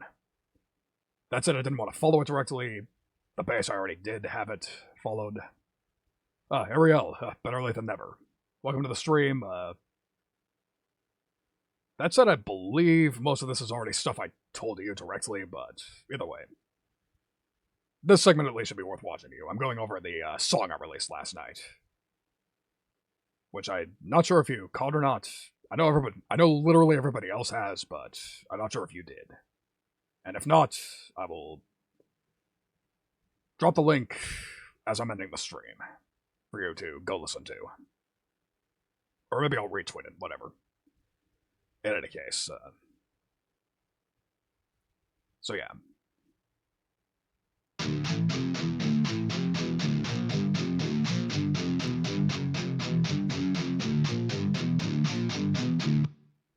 So again, my intent was not to rip off For Whom the Bell Tolls. That's just how it ended up sounding, because my actual intent was I wanted to outline the notes of the chord progression. I was basically, it started when I arpeggiated the chord. I chose the progression, and I decided, maybe I'll have the rhythm guitar just arpeggiate the chords, but play them as palm mutes.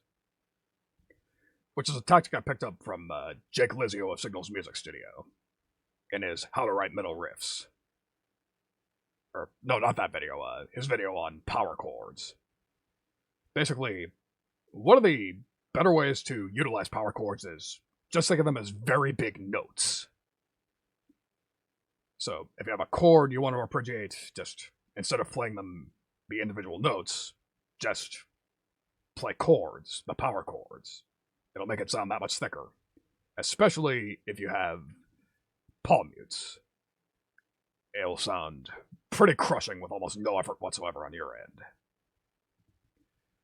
So that's enough of the rhythm guitar. Let's discuss the real fun part of this, and arguably the part that I'm...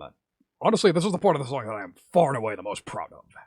And that is the guitar solo at the end. Let's have a listen to it.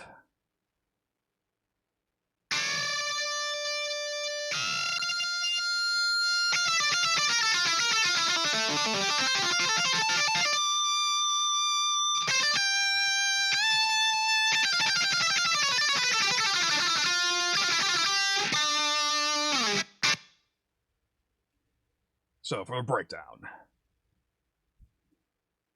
As soon as I decided that I wanted to do a Soul Bad Guy style song, I knew I had to open my solo with double stops, which is this technique.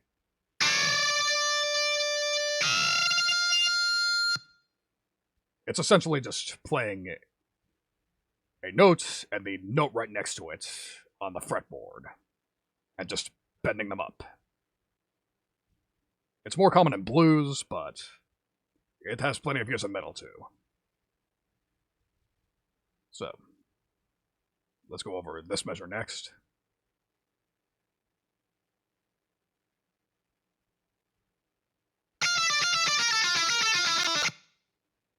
So, that measure. That is a Japanese pentatonic scale. I don't remember which one, there are a bunch of them. But I was like, Shimada's a martial artist. She's Japanese. That's something I decided to emphasize. Not just with my choice of folk instruments, but I decided to also give it a bit in the solo as well. So, in my head, this is just a straight alternate picking sort of idea. Except for that last little triplet flood at the end, which is really meant as a transition into this next measure.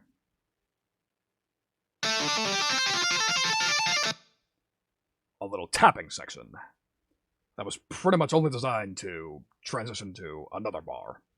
Because that's the thing about guitar solos. You generally have to...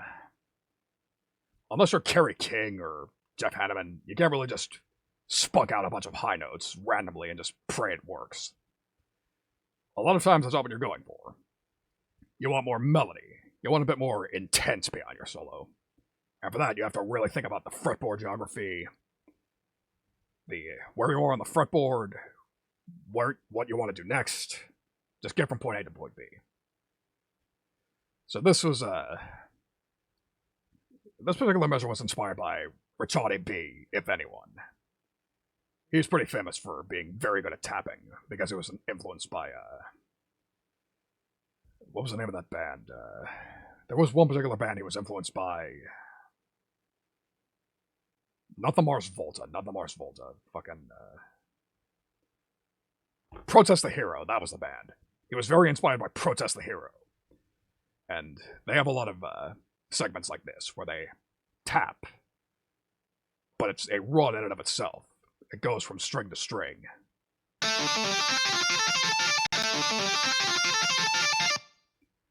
Except for that last couple of parts, which is just... They stay on the same string, but repeated. And again, it was for the sake of transitioning into the next little part, which is just a little melodic statement. Which I believe I lifted from the pre-chorus. Yeah, I lifted it from the pre-chorus flute.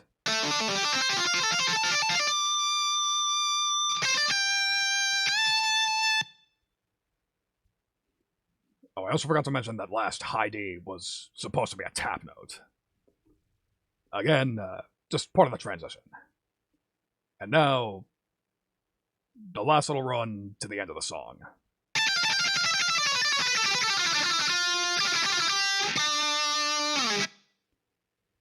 That is a run in the melodic minor mode. The reason I picked it is actually pretty simple. Shimada is a very big fan of jazz. And melodic minor is also called jazz minor. Should be pretty easy to put two and two together there.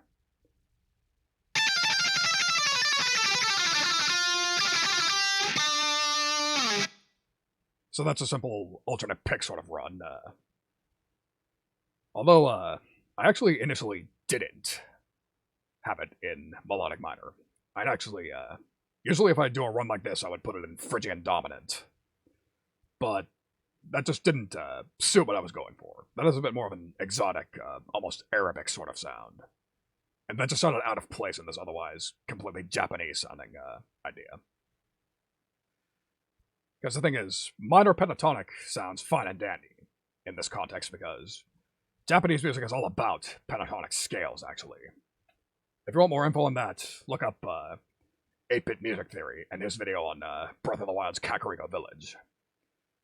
If you want to write songs in a Japanese style, then that's easily one of the better videos you can check out.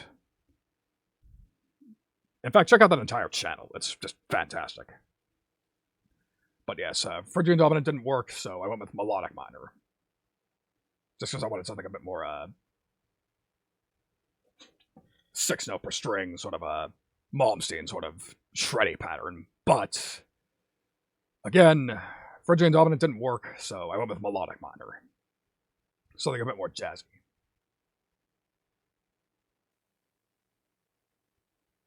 So, that's about all I've got to discuss as far as this goes. So, you know what? I think I'll just go ahead and just play the finished product here. That's a fair way to do it, Ariel. That's fine. That's fine. So I'll just re-enable all these mastering effects. And you know what? Just for Ariel, because she's one of the last people who have not heard the song, I'll just go ahead and have a little run through of it right here. Please take a listen.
So yeah, once again, that is Hajime Os, a musical tribute to the wonderful Shimada Tiger.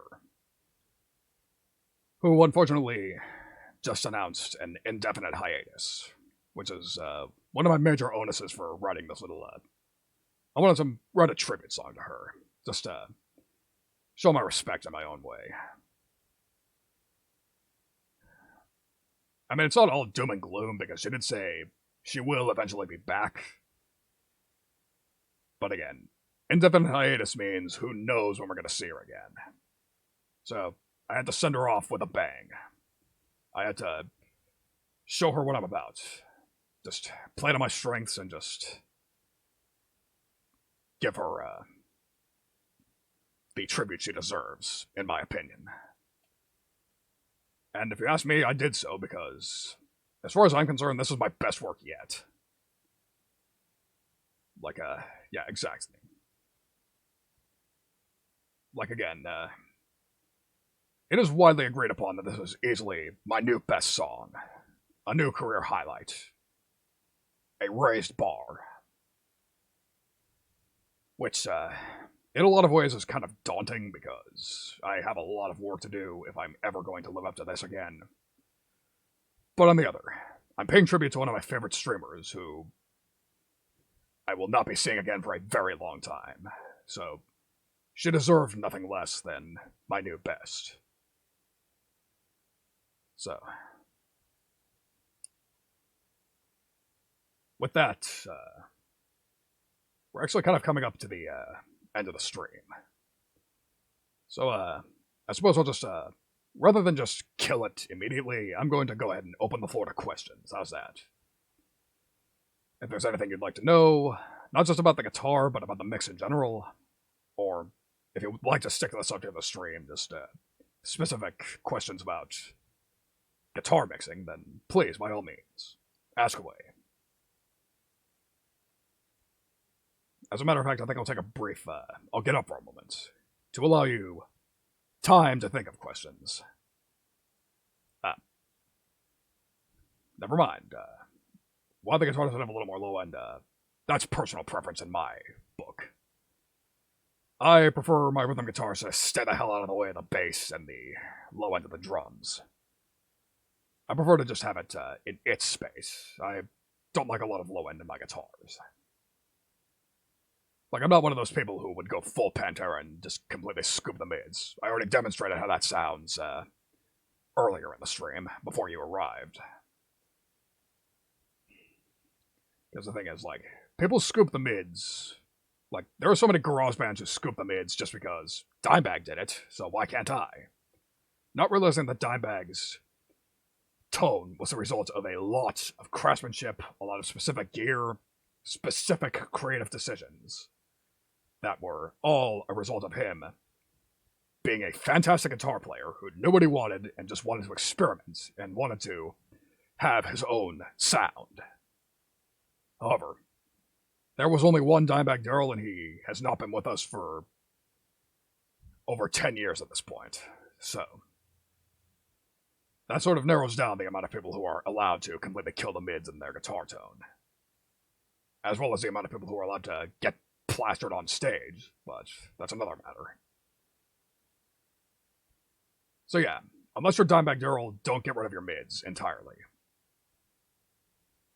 That said, again, you don't have to limit your low end. Like, see here. In my rhythm tone, I have it at 4 out of 10, thereabouts. Or 11 o'clock. I probably could stand to raise it up to like 1 o'clock or so, but again, it's personal preference. I prefer to have it here. Less low end in my rhythms. That's just how I roll. Again, you are free to experiment with what you think is the proper way to go about it. So, anything else? Anything else anybody wants to know?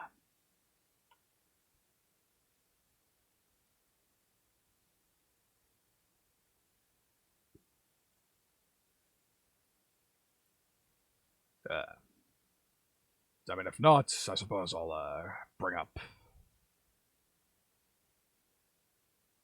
one last. This doesn't have to do with the guitar tone specifically, but it is something I added. This is a commercial plugin, but you can get it very cheap if you go on sale. What am I using for the guitars? Just my usual Metal GTX, except for this time around, rather than having the plugin just firing off the samples while I'm mixing it live, in my last music project, I ended up having too much going on and the DAW crashed. So this time around, I decided to pre-render it.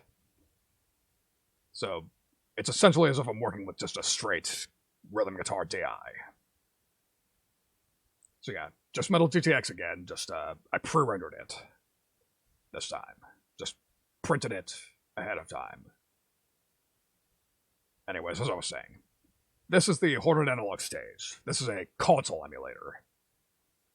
This is another little trick in my toolbox to ensure, just another one of my ways to fool you into thinking that I did everything analog. Like a classic studio fucking amps into mixing console. So, I'm not going to go too in-depth into this, except for the fact that, it's basically just, sort of a set-and-forget sort of deal. You can just slap it on a bus track, and it'll sound just a little more analog. Let's demonstrate, why not? We'll highlight this guitar part. And I will turn it on and off.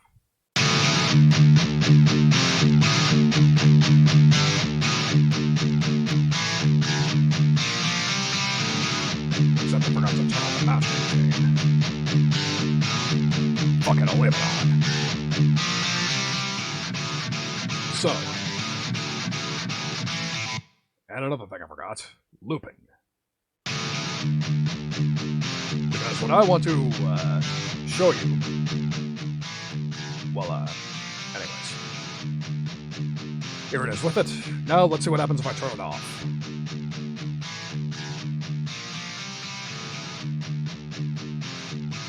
Back on. And off.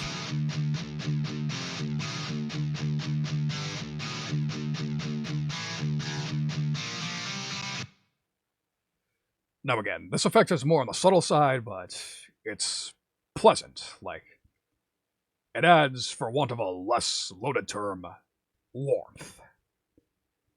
Again, it's just there just to make it sound a little more analog, a little more pleasant. However, this is a commercial plugin.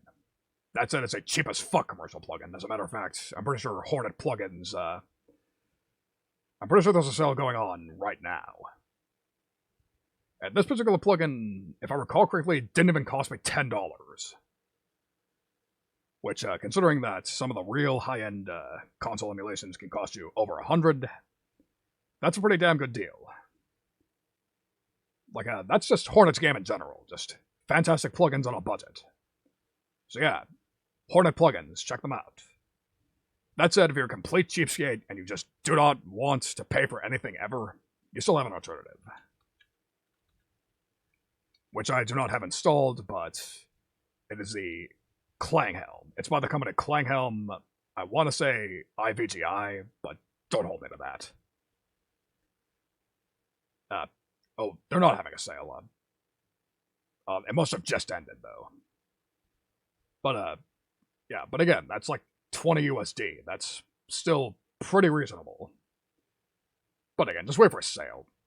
He's probably gonna have another sale fucking 3 weeks from now anyways. Just sign up for the mailing list. Like, a lot of the companies I swear by put their stuff on sale all the time. So it's really not that big of a deal. All you gotta do is just sign up for the mailing list, just wait for them to say, hey, we're going on sale. You can get our stuff for fucking dirt cheap. Patience is a virtue. I am a bargain hunter, and that is my wisdom passed on to you. But again, this is not specifically guitar, but it is something that makes them sound better, in a sense. Yeah, that's really, it's a smart way to work, Ariel.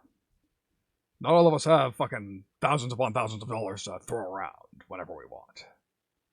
So we're gonna get what we can, work with what we can. This one I'm repeating myself a bit, but I don't believe you were here for that. So, or never mind, you're using NetIR. I don't need to tell you this tip. So, yeah, with that, I believe that's the end of the stream. So, yeah. Please do. Take what I taught you today and use it for good. Just go out there, fucking make some heavy metal. And, just have fun doing it. Actually, before I leave, actually, no, there's one last thing I want to do. I'll go over some other amp sims you can use. Because again, I chose Lecto, but there's a whole load of them. I suppose I'll start with Ariel's one of choice that I showed her. This is the Ignite Emissary. So the thing about the Emissary is, it has tube simulation built in, so I can turn off TPA1. I don't use this much because it's not really my thing, but it is an alternative worth looking into, worth experimenting with. So let's hear how it sounds. Let's hear how it sounds compared to the damn Lecto. Dumbass. Yeah, the backside, to be fair, it's actually pretty easy to miss. There's this arrow. If I move it over to where you can actually see it, fucking idiot. Streamer fatigue. But yes, move it back here. There's this little arrow you can see. Click on it, and there's a tube interface. You can change the power tubes. By default, it's 6L6, but you can change it to EL34s if you're after a more British sound, or KT88s if you just want something different. And there's bias adjustment as well. Left tube, common, right tube. So it's a little different from TPA1, but it's largely the same ideas. So let's switch back to the front. I will attempt to dial this in to the best of my knowledge. Which I know isn't probably going to work, because this amp sim isn't my thing, but I'll show you anyways. Just for the sake of demonstration.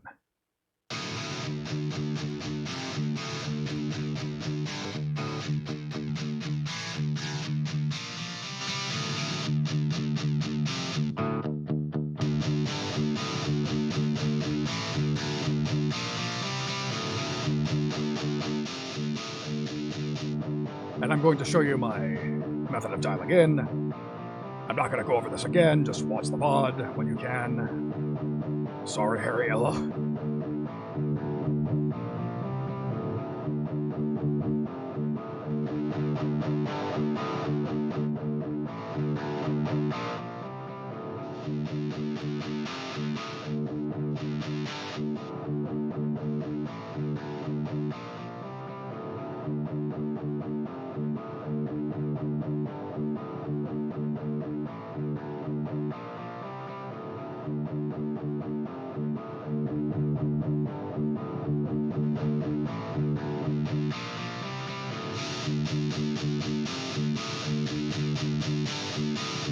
That's basically it, Ariel.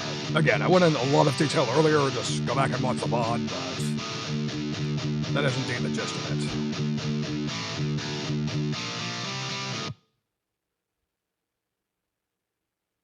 Alright, so we'll copy this over to the other track.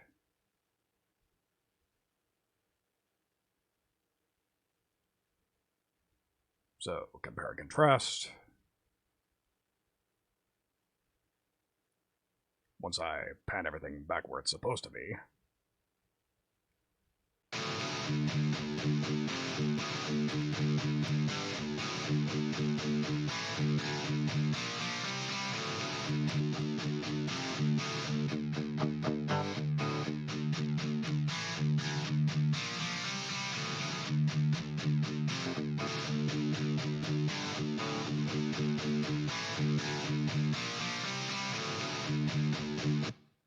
So yeah, it has its own character. It's a different amp.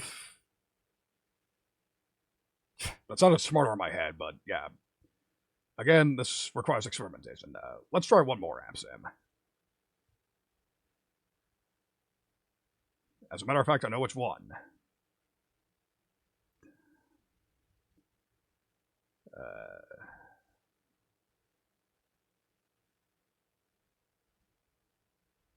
Let's end with something off the beaten path. How about an amp sim that's not an amp sim at all?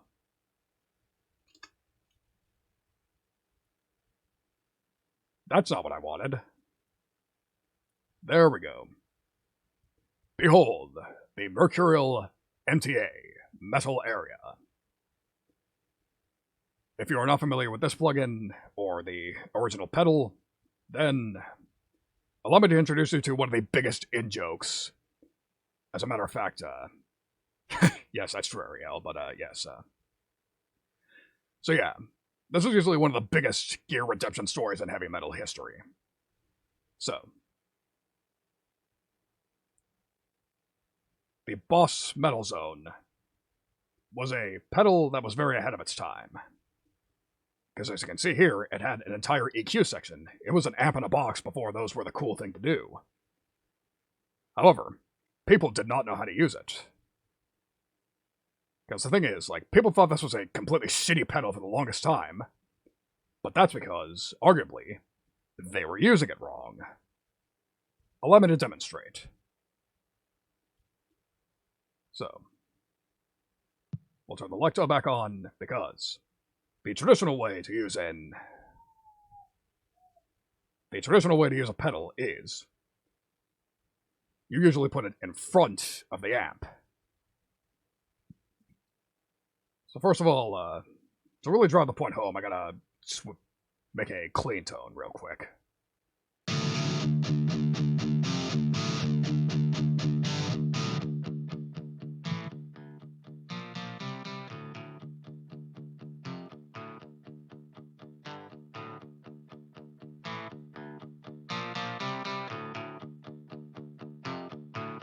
I think that's about as clean as I'm going to get it. So now, this would be where somebody would turn on the MTA.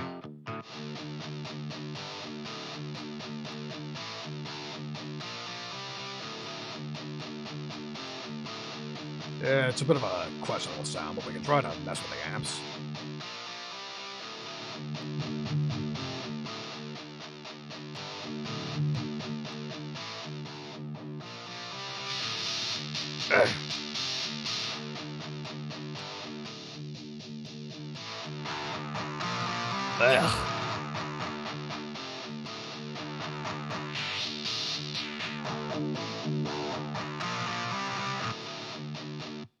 So yeah, that is why the Metal Zone was a meme pedal.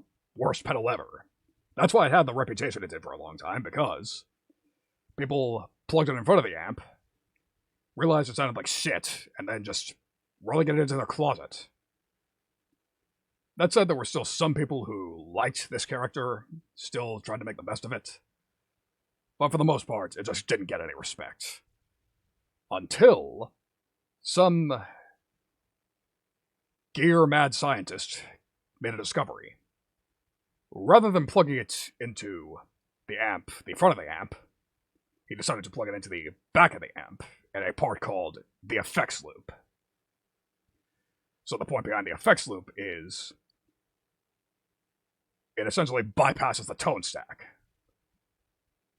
which means it goes directly into the power amp, the tubes, the stuff that just sounds good no matter what you do. And to emulate that, we're going to turn off Lecto and just let this stand on its own. Like so.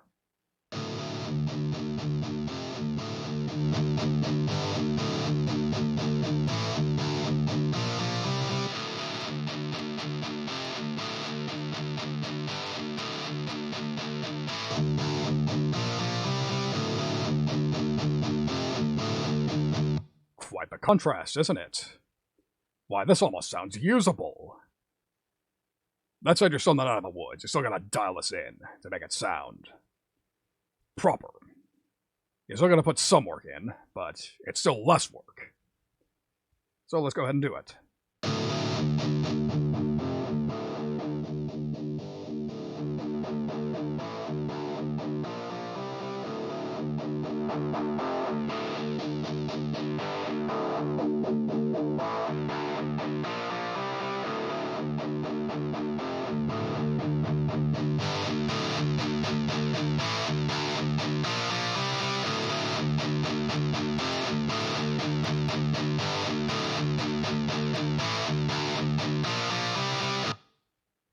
Well, holy shit, that actually sounds pretty damn usable. Who would have guessed? So, let's finish off the demonstration. Yeah, we'll just paste the whole effect loop here, why the fuck not? Disable all that. Listen to them together on their own. So moving it down physically, what that was doing was, again, essentially emulating taking it out of the front of the amp and into the back, straight into the power amp, letting the pedal speak for itself, as opposed to just... It doesn't play well with most tone stacks, is the thing. Anyways, back what I was doing.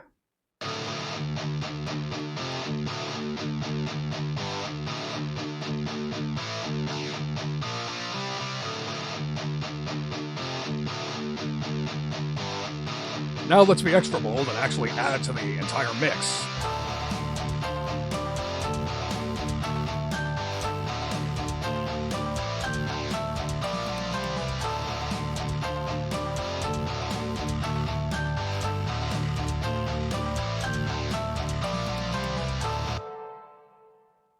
So I kind of threw my master out of whack because it didn't account for something with quite that much low end.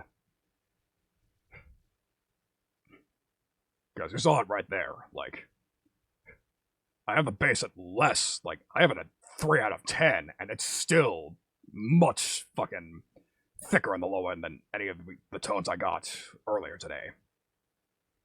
And I threw a master out of whack, but if you're after a modern metal sort of sound, then this is hardly a bad investment. And again, I was demonstrating free plugins, so let's combine it with the Devil's Lab Magma that I showed off earlier.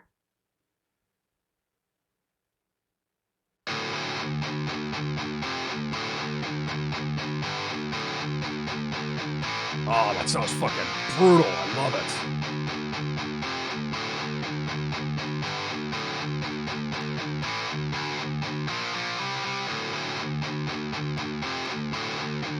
No, you don't. It's free. Just look up Devil's Lab.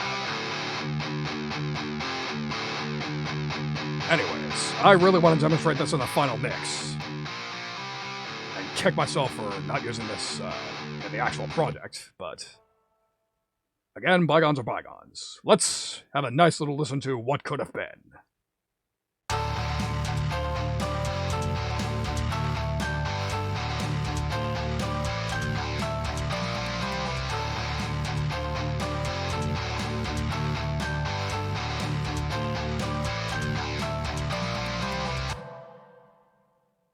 Yeah, I really should have turned off the master bus.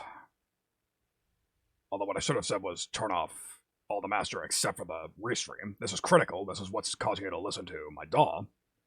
But yes, Metal Area is a pretty nice little offbeat guitar plugin, if you want to experiment with that. It sounds heavy as fuck in the right context, so... Like I've been saying this last little finale segment, I urge you. Fucking, just try these plugins out. Experiment on your own time. See what they can do. And most importantly, write some music. We need more people. Because really, what I want to do is, like, I want to start an army of fucking metal producers who use as much free shit as possible. That's how it's fucking done. I say that despite the fact that this is all tune track for the bass and drums, and a fucking budget world instruments pack for the folk, but still, the guitar is mostly free shit. What's not to love? Yeah, free, cheap, or on sale. Free, cheap, on sale. That should be your motto. The fucking cheap metalhead revolution. Let's fucking get it. But, yes, so, all that said, that's my goal, so... That's all for that. Let us go ahead. Yeah, show the world what we can do with no budget. Exactly. Exactly. We fucking need that in our lives. But seriously, that's the end of the stream, so thank you all very much for attending. Sorry again for not doing a game, but I just wasn't feeling it tonight. I'm still not really in the mood for Strive, and I couldn't come up with what else to play, so I was like, fuck it. Screw the poll. We're doing a fucking music stream. And I'm glad I did. I love doing these. I love doing this fucking music streams, man. It's just what I'm good at. It's my element, as far as I'm concerned. But of course, all good things must come to an end, so naturally, it is time for us to choose our customary raid target. So, we'll see who's on. Stalker, Thief, Karagi, Komodo, Charlotte Bear. I believe I've rated every single one of these people already. So, yeah. Random chat stream, because I don't want to show you my screen anymore. So, let's go ahead and switch back over to this screen.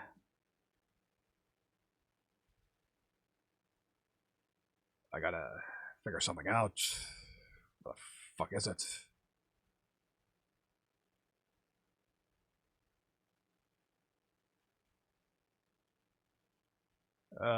Oh, that's right. Silly me.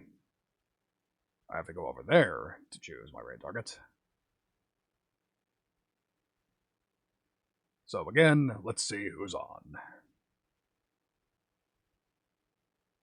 And just, oh shit, that is everybody I'm following. Okay. You know what? I'm calling it here. We are raiding Thief. Thief the android is our raid target. Let's go say hello to Thief the entertainment android. Thank you all for attending. Thank you all very much for coming here. Let's go say hi to Thief. Until next time, see you real soon.